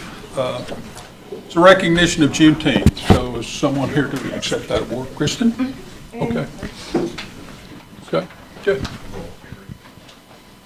Well, I think everybody knows. Kristen, would you like to introduce yourself? I'm Samuel Dew, the president. Okay, Samuel, of the good. Okay, NAACP. good. Okay, very good, good. Okay, and I do want to mention that almost 6 or 7 months ago, at the request of Councilman Freeman, we did adopt Juneteenth as one of the holidays in perpetuity for the City of Greenville employees. So we did that, I don't know, some time ago. Okay, Juneteenth. Whereas Juneteenth, Independence Day, or Freedom Day, is a holiday that commemorates the June 19th, 1865 announcement of the abolition of slavery in Texas, and more generally the emancipation of African American slaves throughout the Confederate South. Whereas President Abraham Lincoln signed the Emancipation Proclamation on January 1, 1863, declaring the slaves in Confederate territory free, paving the way for the passing of the 13th Amendment, which formally abolished slavery in the United States of America. And whereas June 19th has a special meaning that is called Juneteenth, combining the words June and 19th, and is the oldest known public celebration of the end of slavery in the United States of America. Whereas Juneteenth not only commemorates African American freedom, but it celebrates success gained through education and greater opportunities, and reminds each of us the precious promises of freedom, equality, and opportunity which are at the core of the American dream. Now, therefore, we urge all citizens to become more aware of the significance of the celebration of African American history and in the heritage of our nation and our city. So, would you like to say anything? Thank you. Okay, okay. Well, you're welcome. Yeah, come on June 19th. From 11 a.m. to 2 p.m. at Grand Park, we're having a community celebration. Okay. For Juneteenth. We want to invite you all to come out and join us. Okay, very good. Well, thank you for being here, and here's your proclamation. Thank you, and congratulations.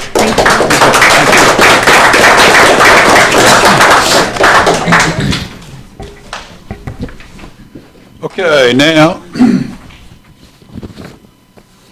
have the main event, which is the certificate of recognition for our librarian, John Hayden. I'm sure you all know he's also known as he likes to be known as a library model, so anyway. Okay, very nice award here. In recognition of his outstanding achievement for being named a 2026 Texas Municipal League Leadership Fellow, the City of Greenville proudly recognizes and congratulates John Hayden for successfully completing the prestigious Texas Municipal League Leadership Fellows Program, being honored as a 2026 Texas Municipal League Leadership Fellow. John was recognized during the TML Leadership Fellows Award ceremony held on May 15, 2026 in Round Rock, Texas, where he was honored alongside municipal leaders from across the state of Texas for his commitment to professional growth and excellence in public service. The TML Leadership Program is a distinguished leadership development initiative designed to strengthen the skills of municipal professionals through advanced training in ethical leadership, trust building, team development, strategic negotiations, effective governance, and effective governance. Through his dedication and successful completion of this rigorous program, John has demonstrated a commitment to lifelong learning, servant leadership, and the continued advancement of local government. As library director, John's leadership, professionalism, and dedication have made a positive impact on the citizens of Greenville, and I can tell you it's made a tremendous positive impact. We just had a presentation today. You wouldn't believe the programs that are offered by the library, and we had over 111,000 visits last year, Yep, right? right. Finally said it. Yes. Good, okay, good. Well, I'm proud of that, anyway. Yes, you. and untold other numbers that just are very impressive. So the City Council and the citizens of Greenville extend their sincere appreciation and congratulations to John for this remarkable accomplishment and for his continued commitment to serving the Greenville community. And thank you very much. We're really proud of you. We're really proud of you and what you've done for the city of Greenville. Okay, thank you. The only thing I was surprised in your presentation, you didn't include when you presented my dogs with library cards. Yeah, I thought to see that. So, anyway, so now I have a proclamation for Dennis Mathis, who has done a lot for Greenville. And Dennis, you want to come up? If I can make it. Well, you're moving and, I'm moving in more ways than one. oh, okay. Dennis, we recognize you for your outstanding dedication and leadership in preserving Greenville's history and heritage, including your instrumental role in establishing the South Hill Neighborhood Conservation District and founding the Park Street Historical Association, helping ensure the long-term preservation of one of Greenville's most treasured historic neighborhoods. Whereas Dennis faithfully guided and sustained the organization through both prosperous and challenged times, including the COVID-19 pandemic, while helping preserve a beloved community traditions such as the Park Street July 4th Parade, Christmas wagon rides, Chili Fest, Spud Festival, fall garage sales, Christmas home tours, and other neighborhood events that foster community pride and fellowship. Whereas Dennis has also dedicated many years of service to the city through the Airport Advisory Board and his involvement with St. William's Catholic Church, demonstrating a lasting commitment to Greenville, its history, and its residents. The citizens of Greenville are grateful for the lasting impact Dennis has made through his leadership, volunteerism, and dedication to preserving the character and heritage of our city for future generations. So we're honoring you tonight with this proclamation. Would you like to say anything? Oh, a couple of words, sir. Okay, good. First of all, I am deeply grateful for this proclamation, Mr. Mayor, and I don't know if I deserve it, but I'm certainly going to put it in my house and have it prominently displayed. Okay. I came to Greenville in 1985 to work for that little company called E-Systems, and I went to the post office that at that time was on Wesley Street, and the lady that was processing my application for the post office box noticed that I came from Arizona, and she said, "Welcome to Greenville." And I thought, well, that is really neat. Now, I think I'm going to like this place. I've been here for 41 years, and I kind of consider that Greenville is my home because this is the longest place I've been. But I really appreciate this proclamation, and appreciate the support that I had from neighbors and friends and relatives. And I have one supporter that I want to point out. Okay. That's my dear wife. Hold up your hand, my dear wife. She put up with me for 35 years, so you can't ask for anything more than that. But it's really an honor, sir, and I appreciate the proclamation. Well, and I appreciate your support for the Flying Club. Yeah, well, I know we're going to miss you. Particularly, I worked with you the last 4 or 5 years on the airport, the Flying Club, the fly-in, and all that stuff. You've been very instrumental in that, and I'm aware of your other support of the community in that area. But I've enjoyed working with you on that, so it's been very good. It's been a We're going to pleasure. miss you. Well, I'm going to miss Greenville. Okay. Thank you very much. You bet. Appreciate it. Here's your proclamation. Oh, I'm sorry.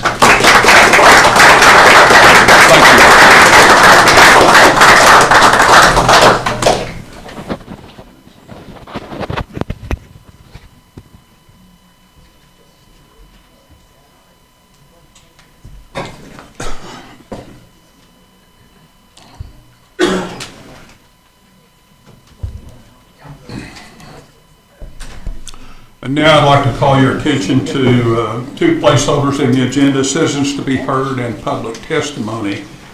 Citizens are invited to address the council on topics not already scheduled for public hearing or listed on the agenda. Public testimony occurs when citizens are invited to address the council on the topics that are on the agenda. So if you'd like to address the city council on any of these issues, please present a citizen's comment card to the city secretary. So I'll just ask, are there citizens tonight? I have one, and it's going to be Dwayne May. Okay.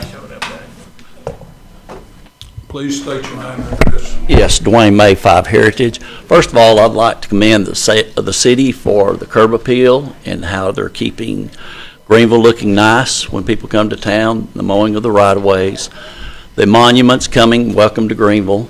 The flag looks great. All of it looks good.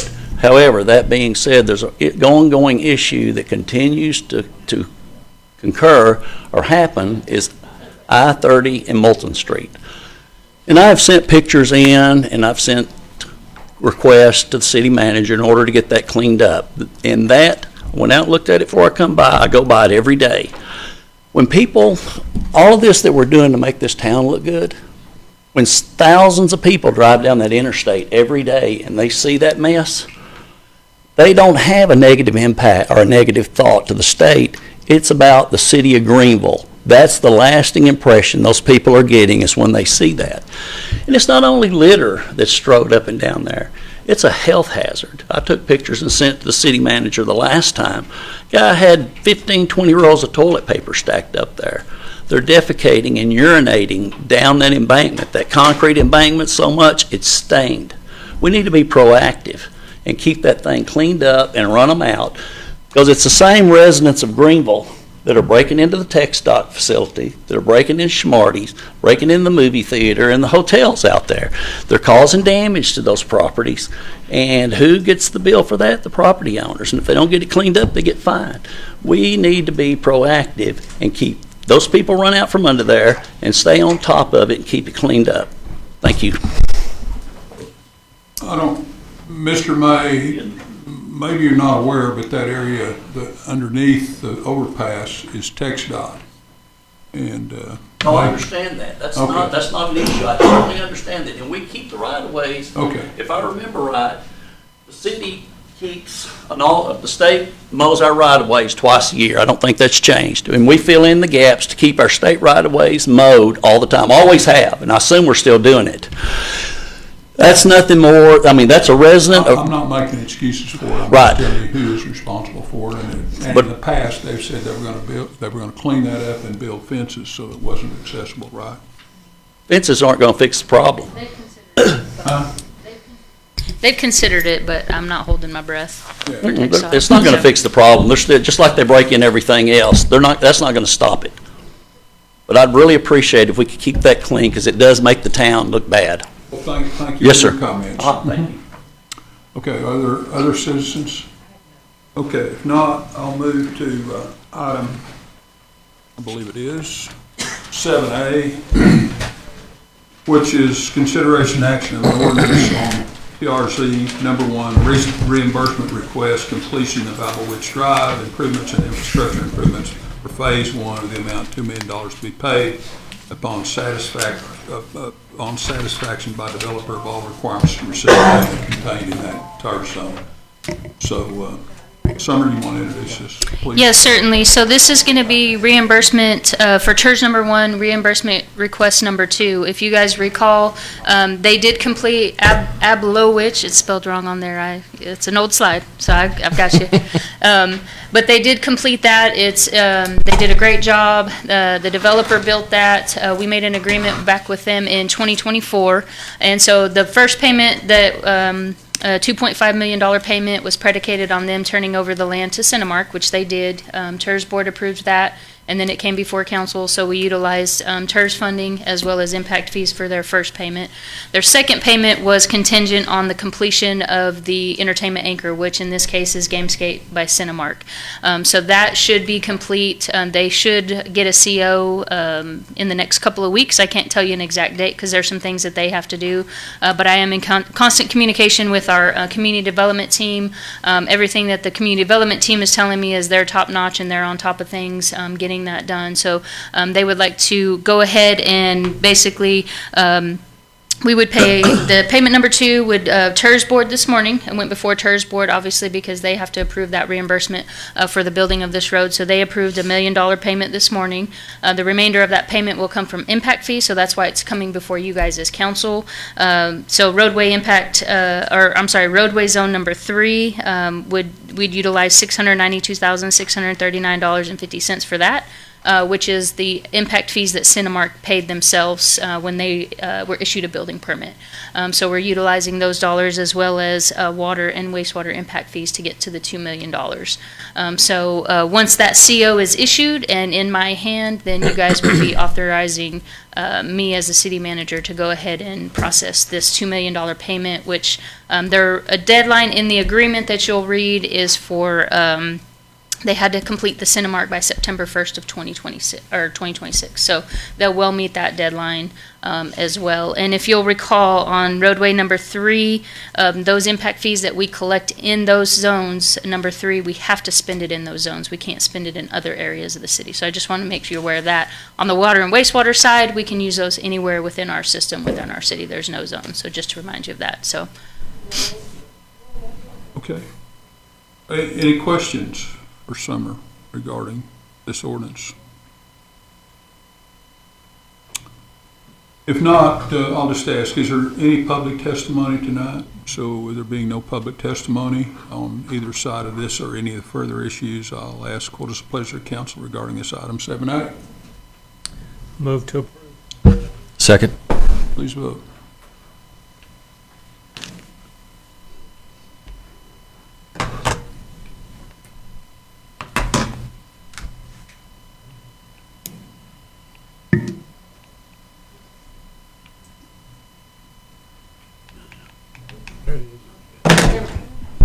Okay, item 7A passes unanimously. Item 7B, consideration and action on ordinance amending Appendix A, Article A 16.07, airports and aircraft fees related to the letting of tie-down spaces and hangar lease rates. All right, earlier tonight I passed out a proposed ordinance. It's very short. Most of it covers just the items to be changed, but anytime there's going to be a change in cost of rental spaces or related costs at the airport, those have to be changed by ordinance because they're in the code of ordinances. That makes it easier for staff to reference those when dealing with the many leases that are out there. But I'm going to go through the changed costs very quickly. And I've sent this finalized version to Carla for approval. There's a change on the fees for tie-downs for single-engine airplanes. Currently, that's $50 a month. The increased cost after this is adopted would be $100 a month. Multi-engine planes are currently $75 a month. That's being increased to $200 a month. A one-year prepaid contract for tie-downs is currently $385. That would be increased to $500 a year. The daily charge for someone who flies in, just stays there one day, is currently $5. That would be increased to $25. There's additional component rates that we have for square feet for unimproved land and improved land. Those are staying the same at 25 cents and 30 cents respectively for unimproved and then improved. And then the final two changes, one is for storage / box hangers. Those are the larger purpose-built hangers that we have a few of. Those are per square foot costs. Currently, those are $3.50, which has been the cost for over a decade. That's now going up to $5 a square foot. And then the final cost, T-hangers, that's $350 currently. That will go to $500. In addition, we're adopting, if you adopt it the way that it's set up, this would be set up with a CPI increase annually that would be built into any leases signed in the future. Okay. Any questions regarding this item? Okay. Then is there a motion regarding this item? Make a motion to approve. Second. Please vote.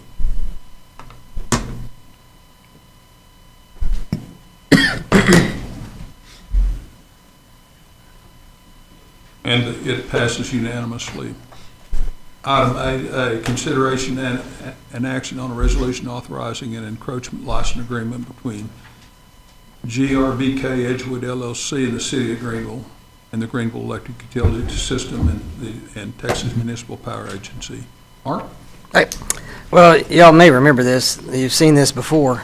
This is one of the encroachments that we approved and y'all approved, but at the last, on this one, the last Mark, minute. could you, I'll put you, yeah.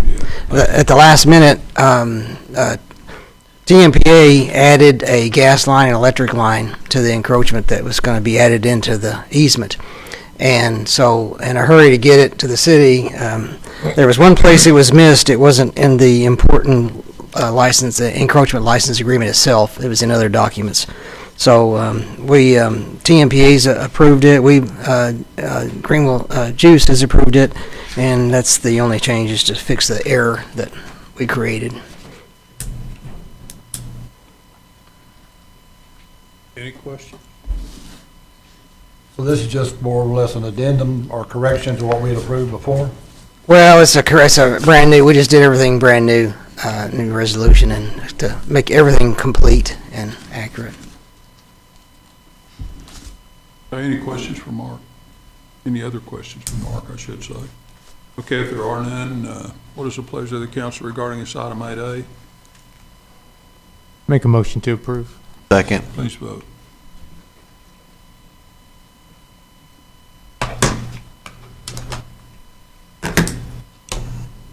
And that item passes unanimously. Item 8B, which is similar to A, consideration action on a resolution authorizing an encroachment license agreement between the city of Saxe, Texas, and the city of Greenville and Greenville Electric Utility System and Garland Power and Light.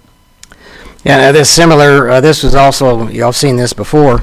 In the rush to get the documents in, somehow an FEC reference was inserted into the encroachment license agreement. That was an error. So we fixed that in this version, and then also is identified as a TMPA line, which is actually a Garland Power and Light line. And there's two easements there. You can see one's TMPA's, one's Garland. So we identified the wrong one. So we fixed that, and everything's correct now. So this is just an amendment, really, to the existing agreement. Okay. Make a motion to adopt. Are there any questions other than that? Okay, is there a motion? Thank you, I'm sorry. Yeah, make a motion to adopt. Second. Please vote. And that item passes unanimously. Thank you, Mark. Thanks. Appreciate it. Okay, item C, consideration action on a resolution approving the fee proposal for Gresham Smith for the Safety Action Plan and Development Grant for Safety Action Plan and Development Grant Assistance. Latoya. Thank you, Mayor. So we are looking to go after planning and development or demonstration grants with NCT COG. Can you move that? Yeah, I can get a little closer. Okay, and so the grants are under the Safe Streets and Road program, and it has two types of grants, which is the planning grant and a demonstration grant. And so one of the things that we're wanting to pursue is the grant and funding to have a safety action plan developed for the city of Greenville. We also want to actually pursue a demonstration grant as well in conjunction with the action plan. And just briefly going over what an action plan is, it's basically aimed to limit serious injuries or fatalities for pedestrians. And so what it entails is just a commitment from leadership to kind of plan for goals and a timeline to help reduce the amount of fatalities or injuries for pedestrians. There's like a planning structure, so there's a committee associated with it. There's a safety analysis that would be conducted and engagement for stakeholders, and then kind of a review of existing policies the city has, and then also alternative policy changes, and then strategies for implementation. And then a process for kind of checking the progress of the plan implementation over time. And so, and I'll go over a little bit more detail of what it is, but basically it is a safety action plan to help with those things. And then we also want to pursue a demonstration grant, which is a temporary installation. And this one was appealing to us as well because not only So in the comprehensive plan survey, we had a lot of surveyors who expressed interest in walking and trails, but then they also talked about safety issues. And then when we did the downtown plan, we had the same thing come up. And then now working on the trails plan, which we have a meeting coming up June 24th at 6:30 at Reese Davis. So hopefully people can come out and look at some of the proposed trail segments. But they also expressed kind of issues with feeling safe on the roadways. And so what a demonstration grant would do would allow us to put in a temporary installation to kind of see if we were to make changes to the roadway to enhance security. What would that be? And so some of that could be crosswalk visibility enhancements, temporary speed bumps to, lower speeds, solar power pedestrian beacons, pedestrian refuge islands. One of the things that we were looking at that was interesting is the temporary street closure. And one of the things we talked about for the downtown plan and even in the comp plan is Lee Street and the road diet. And so with a temporary installation, we could potentially see how that would work before a permanent installation occurs. And so this is one of the reasons why we wanted to pursue the grant. Now, in addition to this, if we get an action plan developed, even a demonstration grant, we can also go back and potentially apply for funding to get a supplemental planning, looking at safe routes to school. We could look at a lighting plan. I know one of the things that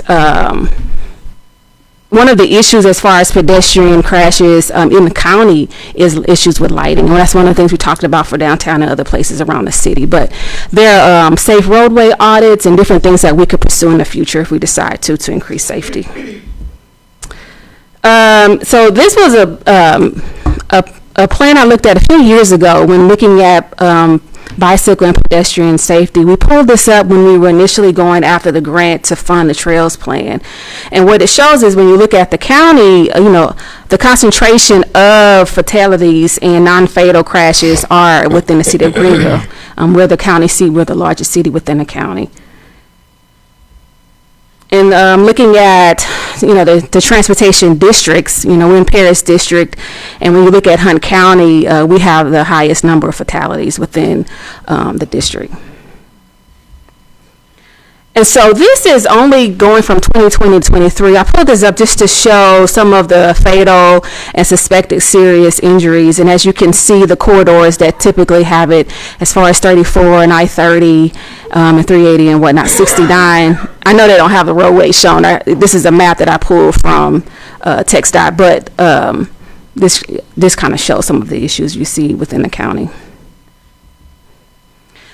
So the U.S. Department of Transportation, or TxDOT, they had safety plans, action plans done per district. And so I just wanted to at least show you what the district-wide strategy showed, looking at 2027 to 2021, and the concentration of kind of crash data. And as you can see that it primarily concentrated in Greenville and Sherman when we look into the district itself. And they also prioritize segments as well. And looking at when there was a crash and then what was the typical roadway conditions, that's what the chart is there to your left is, okay, what was this roadway? What was potentially the cause of the fatalities? And you can see in Greenville, how 34 and Lee Street and a couple of other areas are some of the potential risk segments or focus facilities within Greenville. And then also just looking at crash data as far as fatalities are concerned, some of the segments, and as you can see, those segments are really the same, 30, 34, Lee Street, whatnot. And then some of their priority segments to the chart on the left, you see it's 69 and 34, some of their priority segments. And so all of that kind of researching, going back and saying, okay, is there a case for Greenville to go after and pursue this grant? There is, especially in Hunt County, as they have us a part of the plan. We're probably one of the primary cities that would qualify for this funding. And so what the consulting would do is they would help us fill out the paperwork required, develop the narrative, key questions, the mapping, spatial data, some of the budgeting, especially for like the demonstration grant, and also to develop the plan, and then also give us templates for letter of support. We need a letter from the mayor. We need a letter from stakeholders, from potential, if we can get representatives as well, that would be a big plus for this grant. One of the other things that we requested that the consultant work with is to partner with America Walks. They do a lot of studies. I think this would strengthen our application, and also it'll help put Greenville on other kind of on the radar for other consultants, other investors, and other people to understand what the city is doing, how we're moving forward, and improving walkability. And so they would partner with America Walks with some of the community engagement for this and development of it. And so in order to also kind of reinforce our desire for this, one of the things that the consultant has said is, well, does our comp plan speak to this? And yes, it does. Our comp plan talked about developing a trails plan and mobility and the need for walkability, and now we have the trails plan right now being in development. It also talked about the road diet. It talked about developing a downtown plan, which is something that we have in development right now. And so all of this coincide, and even with mobility and coming up, doing complete streets or doing things that make the city more walkable, 34, ADA accessibility, all of that, kind of focusing on improving mobility as well. And even with us looking at the impact fee updates, if there's any projects that expand capacity, we can talk about how we can include things that also increases safety within any changes to a street section. And so the next step would be to work with this consultant. We want to work well ahead of time to get us prepared to start to apply for this grant and be ready for it when it comes up, and then kind of go after some after that. But we really want to do the action plan and then also the demonstration in conjunction with it as well. Have any questions? Are these matching grants or? They are, yes, I think it's a 20% match if we have to pay. 20% match? 20. 20, okay. If we have, and we would have to see if we have credits like we did for the Trails plan, but we didn't have to. And so that's a potential as well. Do you have a number you're going for? How much the grant might, how much are we applying for? No, I don't know. We're going to go through, we're going to develop that through this process to determine, yeah. Because we'd have to cost estimate the demonstration as well. Thanks for all the work you did on this. This is great. Thank you. Any other questions? If not, what is the pleasure of the council regarding this item? Make a motion that we approve. Second. Please vote.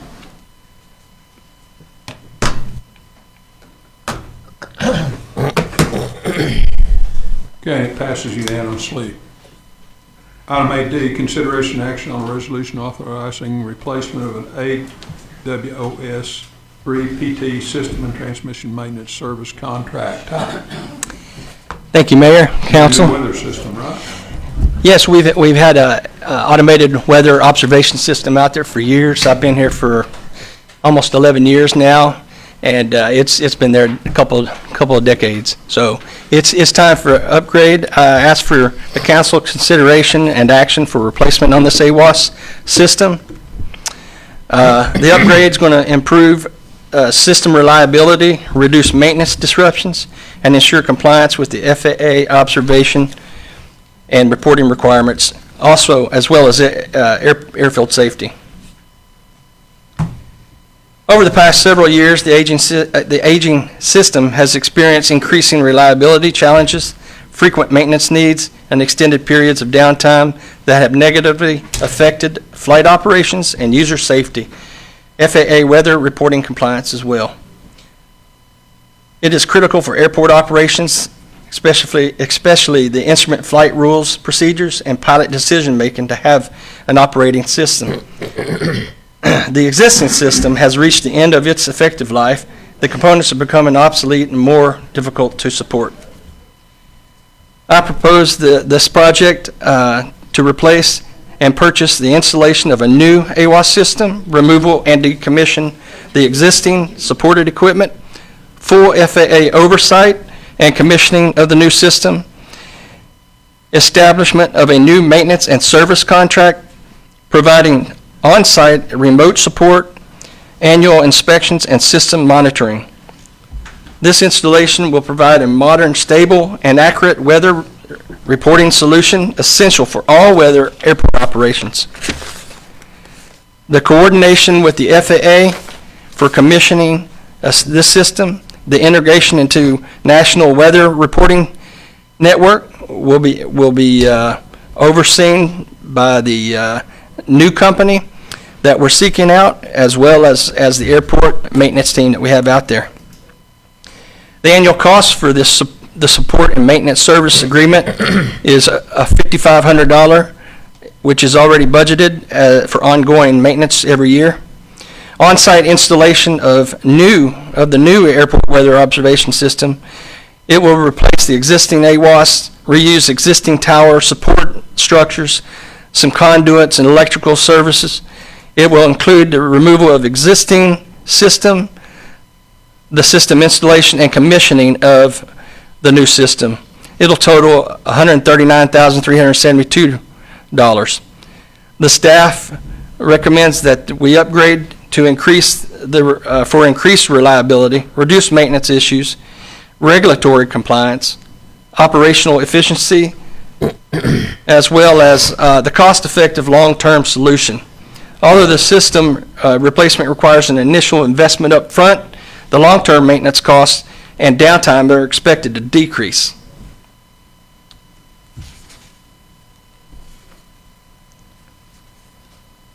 So some actions that I want to mention is the city staff recommends that the city council approves the following actions: approve the purchase of a new AWAS system, authorize removal and replacement of existing AWAS infrastructure, authorize the city manager to execute a maintenance and service agreement, as well as approve all necessary expenditures related to equipment purchase, installation, and FAA commissioning. I mentioned the price of this. The system is approximately $139,000. We do have a routine airport maintenance program, which is a TechStock grant.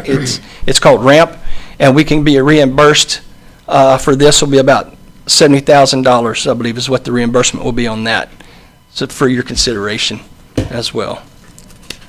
If you want to ask any questions about the current system or the new system, I'm here to answer any questions. Currently, the AWAS has a phone system that you can call into and dial. Not only does the airport users or pilots use it, but so do all our local residents to call in for the weather, the current weather conditions on the airport. So with that, the phone lines are currently down right now. So this will help with the new system decrease the amount of times it's down. Any questions for Ty? Did I see in your proposal that there was a app associated with this that you could download and check the new system with that?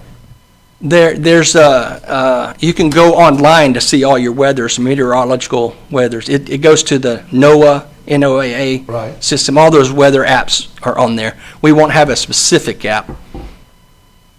Thank you.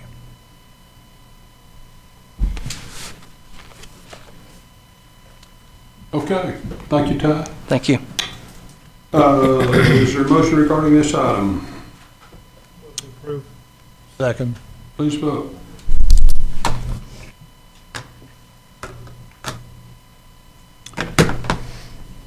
And item 8D passes unanimously. Item 8E, consideration and action on a resolution approving the purchase of recreation, sports, and spectator equipment for the Sports Park Center in the amount of $240,000. Brett?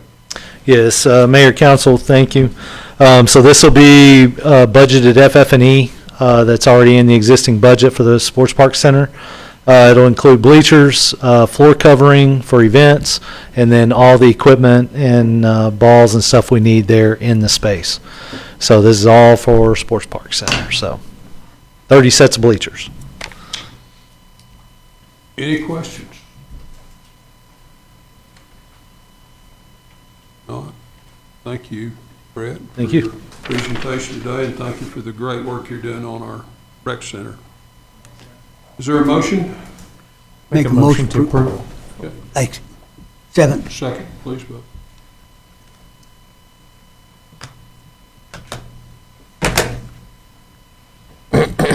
Item E80 passes unanimously. Item 8F, consideration and action on a resolution authorizing an agreement with Hunt Regional Occupational Health for firefighter occupational cancer screening services in compliance with House Bill 198. Uriah? Good evening, Mayor and Council. This item is to make sure that we are in compliance with the House Bill 198, also known as the Wade Cannon Act. Basically, this bill states that firefighters that have been in service with the city for at least 5 years, at that 5-year mark and every year thereafter, we, at no expense to the firefighter, run them through give them access to a battery of tests that could provide early detection of cancers that are associated with their service as a firefighter. We've already met with Hunt Regional. They've put together a package for us. We have a process for identifying the eligible firefighters each year. As far as fiscal impact, I've already met with Summer and Ben to discuss how we are going to handle that. This will be a phased approach. This bill actually became effective on June 1st, so early or late last week, became effective on June 1st. We will be using funds from the city manager's contingency fund to begin this process. We'd like to start by identifying the firefighters who are over the age of 45 and offer them their assessments before the end of this fiscal year. That's going to be a current fiscal year impact of about $42,000. And that is a worst case scenario. That's the highest amount. So the caveat to that is that the city has been offering a health fair to our employees for several years through Hunt Regional. There are certain exams that are just periodic, so once every 3 years or once every 5 years. If the firefighters have participated in the health fair that we've been offering to them, some of those periodic tests we won't have to do this year, or may not have to do this year. So the number that I've given you with the 42,000 is a worst case scenario if we were to start from scratch on all of the tests that we're offering them. Any questions for me? Any questions? This is an employer obligation, but not an employee mandate. So it means we have to make it available to them, but employees are not obligated to take advantage of it. Presumably, it's at no cost to the employee, right? That is correct. Yeah. I'm glad we're doing this. This is really needed.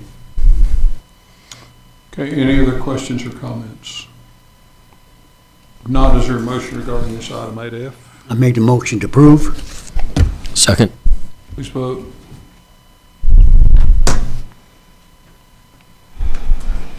Item 8F passes unanimously. Item 8G, consideration and action on a resolution authorizing an interlocal agreement with Texas Municipal League Intergovernment Risk Pool for access to group critical illness coverage through MetLife in compliance with House Bill 4144. Effective January 1st of this year, House Bill 4144 makes it mandatory for the city to offer group critical illness coverage. What this coverage would provide is specific to police and fire, where we're concerned. It is specific to police and fire. So this is for retirees. Within the first 3 years of their retirement from the city, we must cover them for 7 specific illnesses. If they are diagnosed with those 7 specific illnesses, we are required to pay them a lump sum amount of either what is equal to their last annual salary or $100,000, whichever is less. This amount is payable for each first diagnosis of each one of those conditions for a maximum payout over that 3-year period of $700,000. So, upon the approval of this bill, Texas Municipal League teamed up with MetLife. This is my understanding of how it worked. Texas Municipal League teamed up with MetLife. MetLife created a group coverage that would meet our requirement to make that $100,000 payout. We are not obligated to pay anything out except when we enroll people into that coverage. As of right now, we have, I want to say, we have 11 firefighters that are currently eligible to retire, 17 police officers that are currently eligible to retire, none of which have retired since January 1st, which is when this became effective. So by entering into this interlocal agreement, our worst case scenario, if every single one of those firefighters and police officers retired tomorrow, would be a current year impact of $18,000 for their premiums. Questions about that one?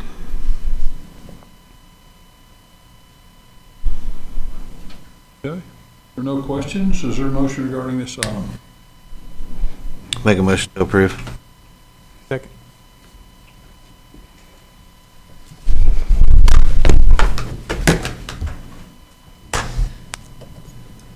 And that item passes unanimously. Item 8H, consideration action on a resolution approving updates to the city employment benefits policies. This is my last one, I promise. So this is our third round of policy updates. These are all of the policies related to employee benefits. Most of these, just like in prior iterations, are just a better documentation and a standalone policy that just outlines our current practices. So I am only going to focus on those things that are major changes that you do need to be aware of, okay? For holiday pay, no major changes in the holiday pay administration. Vacation leave, the major change with vacation leave, and this is all going to tie back to the changes in our Parks and Recreation Department. As you know, Parks and Recreation has hired a plethora of part-time employees. Our part-time employees have traditionally or historically had vacation accruals and sick leave accruals, and they've also been eligible for bereavement leave. You will notice that in those specific policies, what we have done is grandfathered in all of our part-time employees that were already employed by the city prior to this fiscal year. So prior to October 1st of 2025, all of those part-timers will keep the accruals and the benefits that they already had. Anyone hired after that date as a part-timer will no longer accrue vacation time, sick leave, or be eligible for bereavement leave. The reason for that is that with that amount of part-time employees, if we are allowing them to take time off, now we're paying double for those operational hours because we are now paying vacation leave for those hours and having to pay someone to come in and work those hours. So with the amount and volume of part-timers that are being hired, it just makes fiscal sense to begin to eliminate some of those benefits. This does not impact any TMRS eligible part-timers. The difference between the two is that regular part-timers are not going to work over 1,000 hours in a year, so they are not eligible for TMRS. Those who are eligible for TMRS are working more than 1,000 hours a year, typically somewhere between 20 and 29 hours a week. So they will continue to get accruals for those specific ones. So that covers vacation leave, sick leave, and bereavement leave. So we'll jump over to group insurance. No changes there. It just clarifies and cleans up the language, puts it in a standalone policy. The mental health leave, that is a brand new policy. As a reminder, our personnel manual was written in 2018. The mental health leave policy. It's to comply with Texas Government Code 614.015. That was established and became effective on September 1st of 2021. So there was never a policy, a formal policy for the city that covered this. But it provides paid mental leave for our licensed peace officers, and and it includes telecommunications now. When it was first written, it did not include telecommunications. It does include our 911 operators as well. And because the law covers our peace officers and our telecommunicators, the policy that I have written here also expands that to our firefighters, because even though they are not covered by the law, they see things that could be traumatic for their mental health as well. So this policy goes beyond just what's required by the law and covers our firefighters as well. What do you mean by telecommunicators? Is that dispatch operators? That's our dispatchers. Okay. Yes, that's the 911 operators. So moving on to our pension policy, number 7, our pension policy, it does just outline our current practices, but it consolidates the information in the personnel manual. TMRS was a standalone policy. FR&R was a standalone policy. This just kind of combines them into one policy that covers all our pension plans.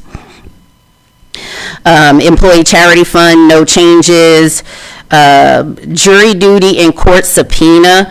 This one wasn't necessarily spelled out in the personnel manual, but I felt like it was important for us to have a standalone formalized policy that outlines what the expectations are when you are summoned for jury duty, or if you are subpoenaed for a court appearance, whether it is on behalf of the city or a separate indication, how you would be paid for that, what the expectations are if it does not take your full day, are you expected to come back to work, how you work that out with your supervisor. So that is literally just a standalone policy to clarify those scheduling accommodations for employees and the return to work expectations. Disability leave, no changes. Exempt employee leave, no changes. Military leave, no changes. Family medical leave, no changes. Number 14 is a new policy. Once again, this law came out after 2018. It was effective June 15th of 2021.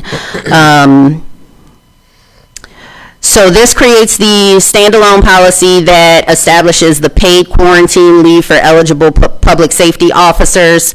This conversation started during COVID, but this law is still in effect today. So if our peace officers are exposed to a communicable disease and either a health authority or the police chief says you really need to quarantine, we are obligated to pay them for that quarantine time.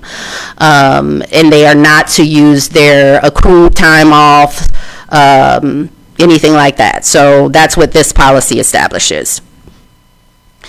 Numbers 15 and 16, there are no changes there. Number 17 is a new policy. So this is the Pump Act. So this creates a new policy to align us with that act. This became effective in December of 2022. It provides reasonable accommodations for pregnancy, childbirth, and related medical conditions, but it also establishes lactation break rights, and it also establishes the guideline for setting up a private lactation area for employees who return to work and are still breastfeeding their children. The flex time and alternative work schedules, although this is a newly written policy, it is just an iteration of our current practices. We're already doing these things, so there's nothing new there.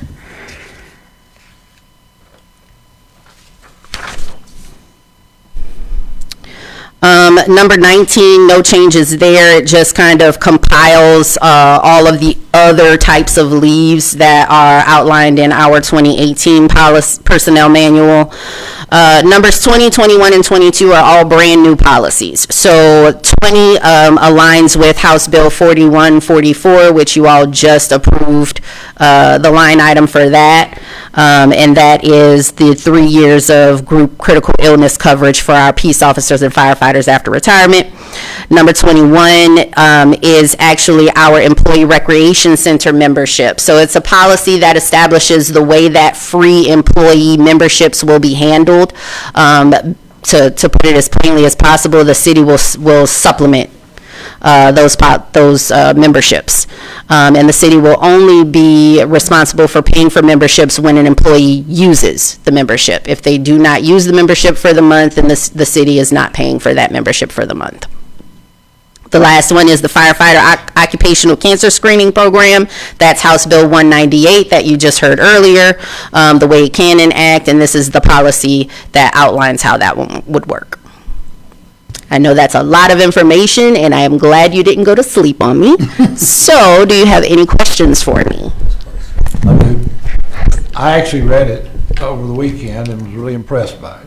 Thank you, sir. I have a lot of dealings with labor agreements, and I liked what I read, except I have a question on the catastrophic leave donations that restricts employees with less than 30 accumulated sick days from donating.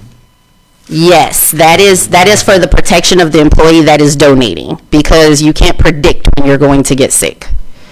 So if they have less than 30 days of sick leave and then something happens to them, if they've donated some of that time, then they end up needing donations. So to prevent that from happening and to protect the employee that is trying to be helpful to his neighbor, we prevent them from donating anything unless they have a 30 hours of sick leave left after the donation.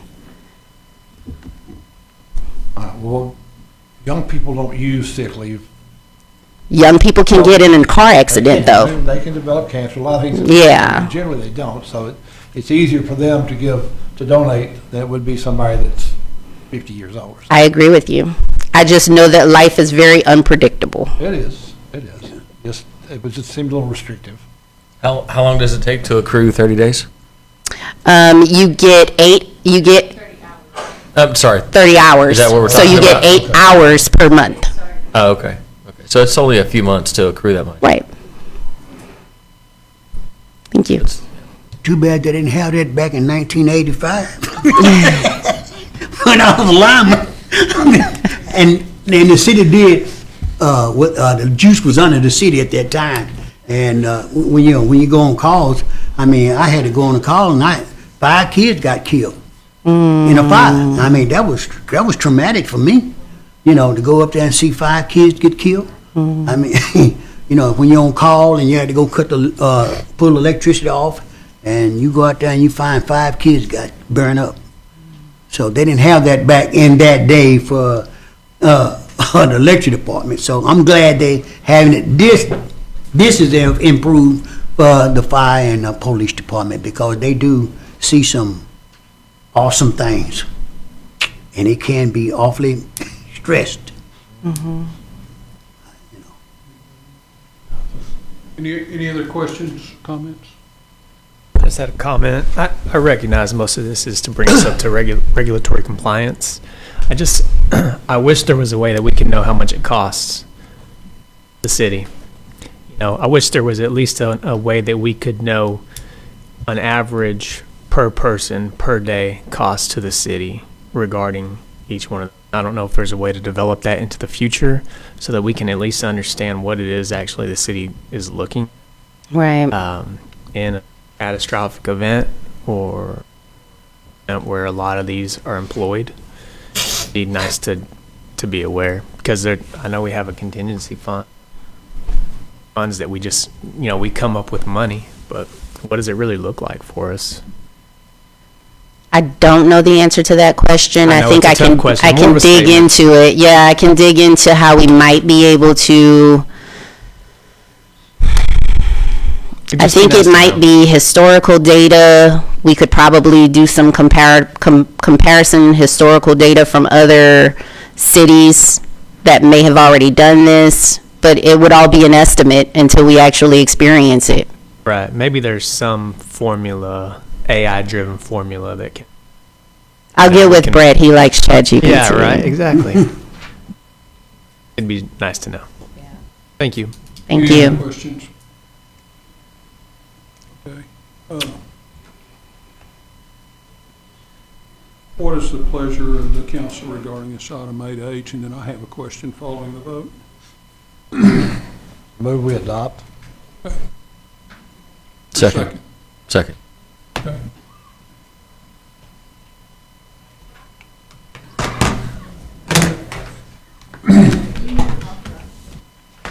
And that item passes unanimously, and I certainly appreciate all your work on this. One of the last meetings, 2 or 3 meetings ago, I think we talked about, we're in the service business, and I think employees are our most important asset. I agree. Most important asset in any organization, and of course, we have that longevity bonus that we had that I've had some questions about. And I guess I need to meet with you and perhaps the city manager to kind of go through that again and make sure how that works, because I had some questions about that I don't think were ever answered. And come back with that to the council at some point in time if we can. Is that okay? Okay. Yes, sir. Thank you. You bet. Okay. Item 8I, consideration action on a resolution approving city council subcommittee assignments, which I have made and presented to the city council. Are there any questions or comments on those? If not, is there a motion regarding those assignments? Make a motion to approve. Okay. Second. Okay. Please vote.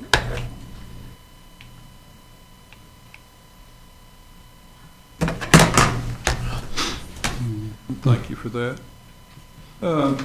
Consideration action on a resolution adopting fiscal year 2026-2027 council goals. Summer? Yes, Mayor, if you guys recall, I presented it at the last work session, the goals, to kind of help us align with the budget process and go through that. So I presented to you guys, and it was in your packet, the goals that we're currently in for this current budget year. So just need some direction from you guys as council if we need to continue to keep those goals and then factor towards those, or is there any additional goals, any differences, changes, anything like that from you guys, and then that will help us when we start. You know, I know you're hearing all the presentations that their wants for the budget, but once we start developing that proposed budget, then we can align those with the goals that you guys set before us. Are there any questions? Do you want to adopt those goals now? Do you want to wait another session before we do? What is the pleasure of the council?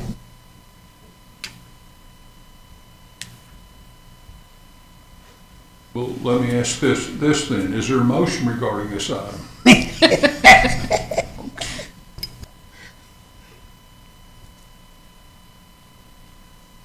Yeah, if there's no motion. I move to postpone. What? Wait. Okay. That was a motion? Okay. That's a Is there a motion. Second. Second. I was about to postpone for lack of a motion. Okay, please vote.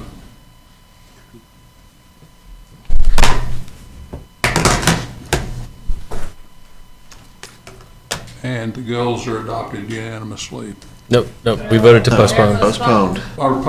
We voted to postpone. Oh, you said postpone. I'm very sorry. Okay. Okay, we reject it. Okay, we'll postpone those. Okay. Fine, okay. Sorry.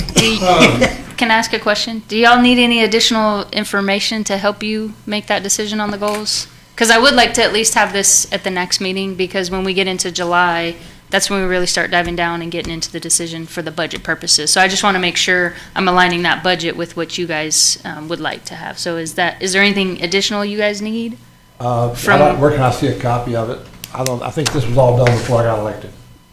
In the goals? Yeah. It's in the package. Yeah, it should be in your current packet that you have now, where Overlooked it, I thought. the goals, and then also the presentation where I align the current projects that are matching to those goals. So that should be in your packet, but if you need me to send it separately, I certainly Talking about the can. one that had like 284 pages in it or something like that. Probably, yes. Yes. Yes.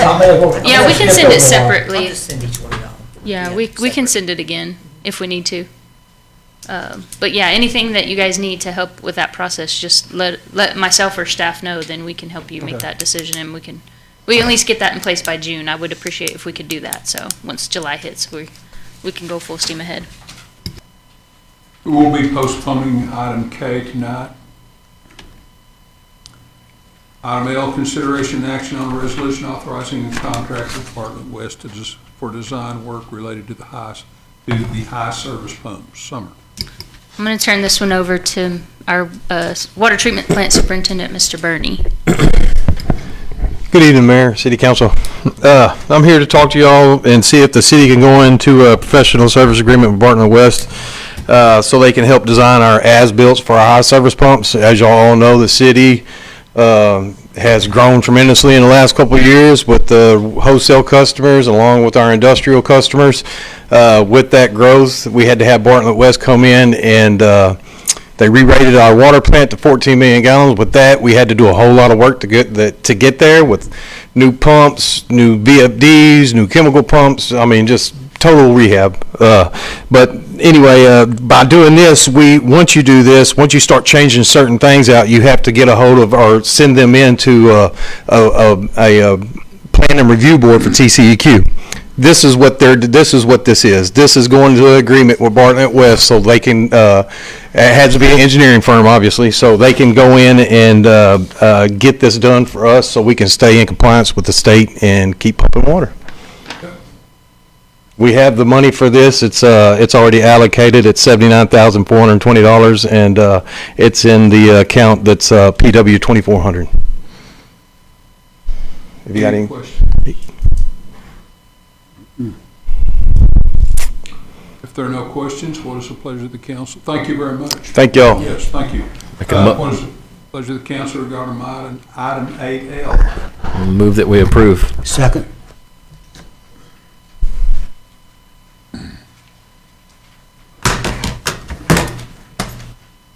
And that item passes unanimously. I'll just do the consent calendar not, since it's short. Okay, the consent calendar. Item A, council meeting minutes from May 26, 2026 meeting. And item B is consideration action on a resolution authorizing an agreement with SHI Government Solutions for technology backup and disaster recovery services. And you want to cover, are there any questions regarding either of these items?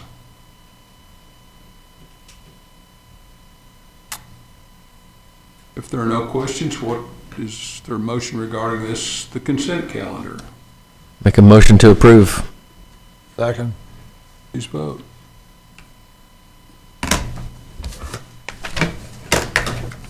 And the consent calendar passes unanimously. City staff, city council reports. Summer, monthly. This is the monthly status report for April.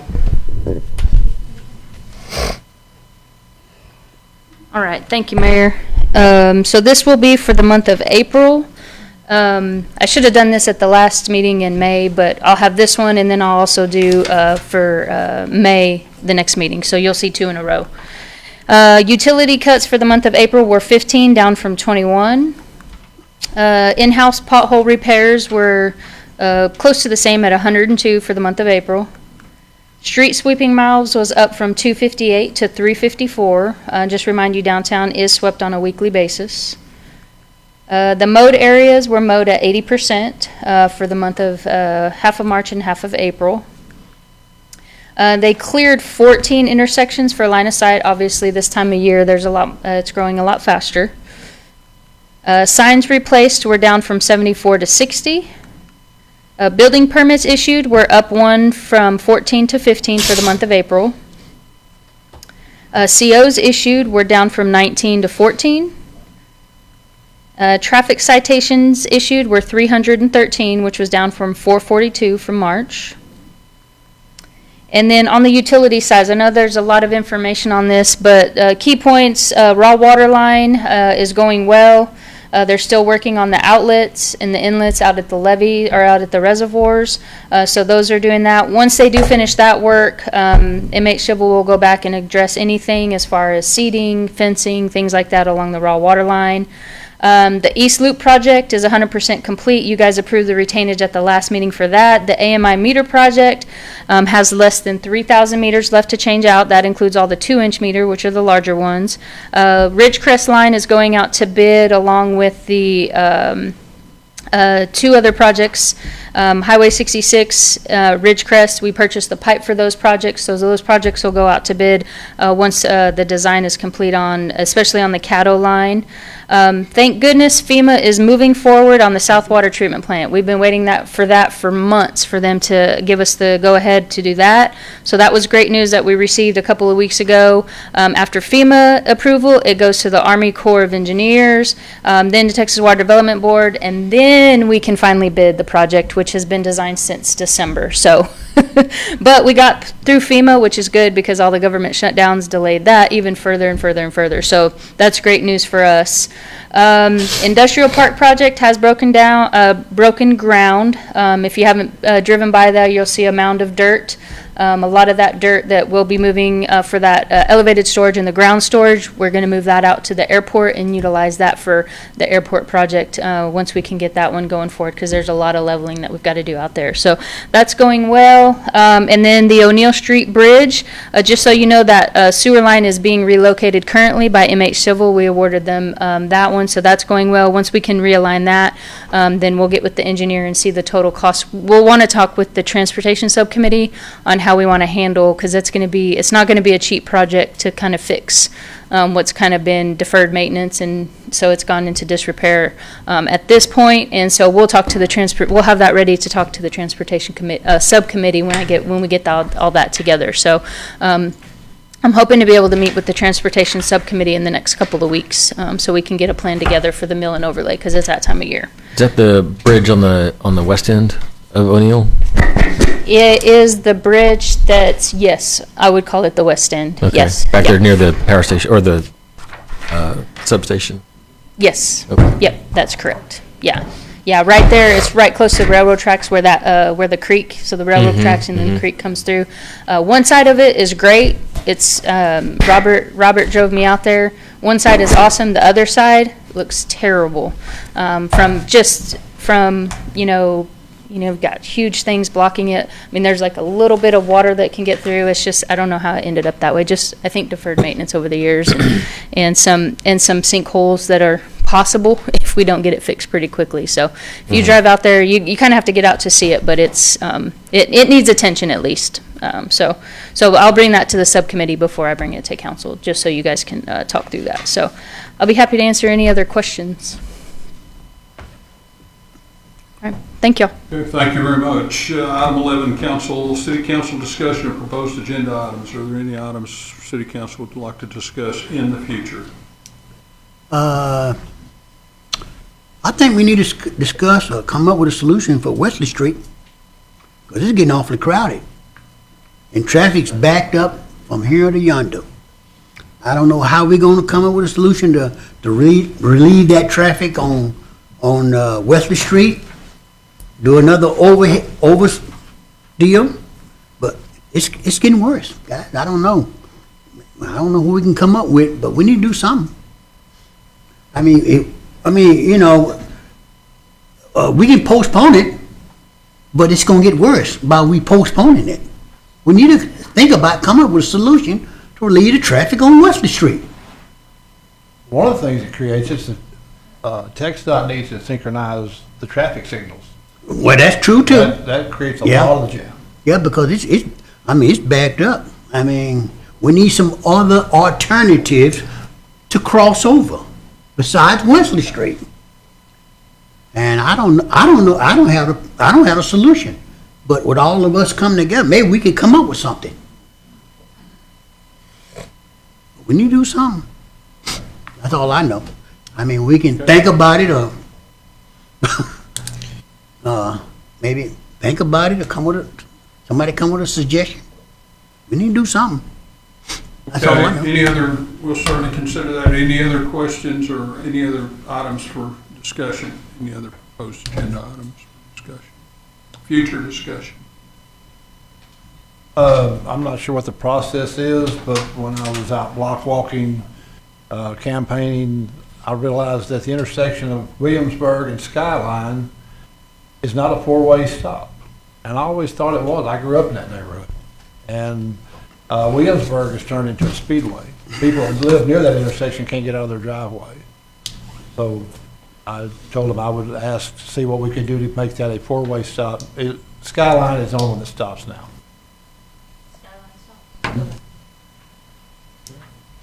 Any other items for the future? If not, there are no boards and commission minutes. We're going into executive session, and we expect there will be a vote coming out of executive session. So thank you for being here tonight. And we'll be back in regular session in a few minutes, I believe.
officially out of regular session, or out of executive session, back in regular session.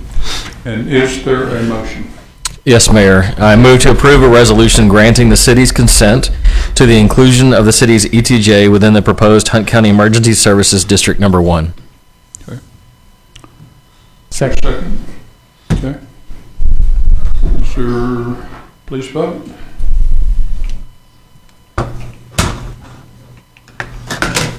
And it passes unanimously. Regular session is now adjourned. We're adjourned tonight. Thank you.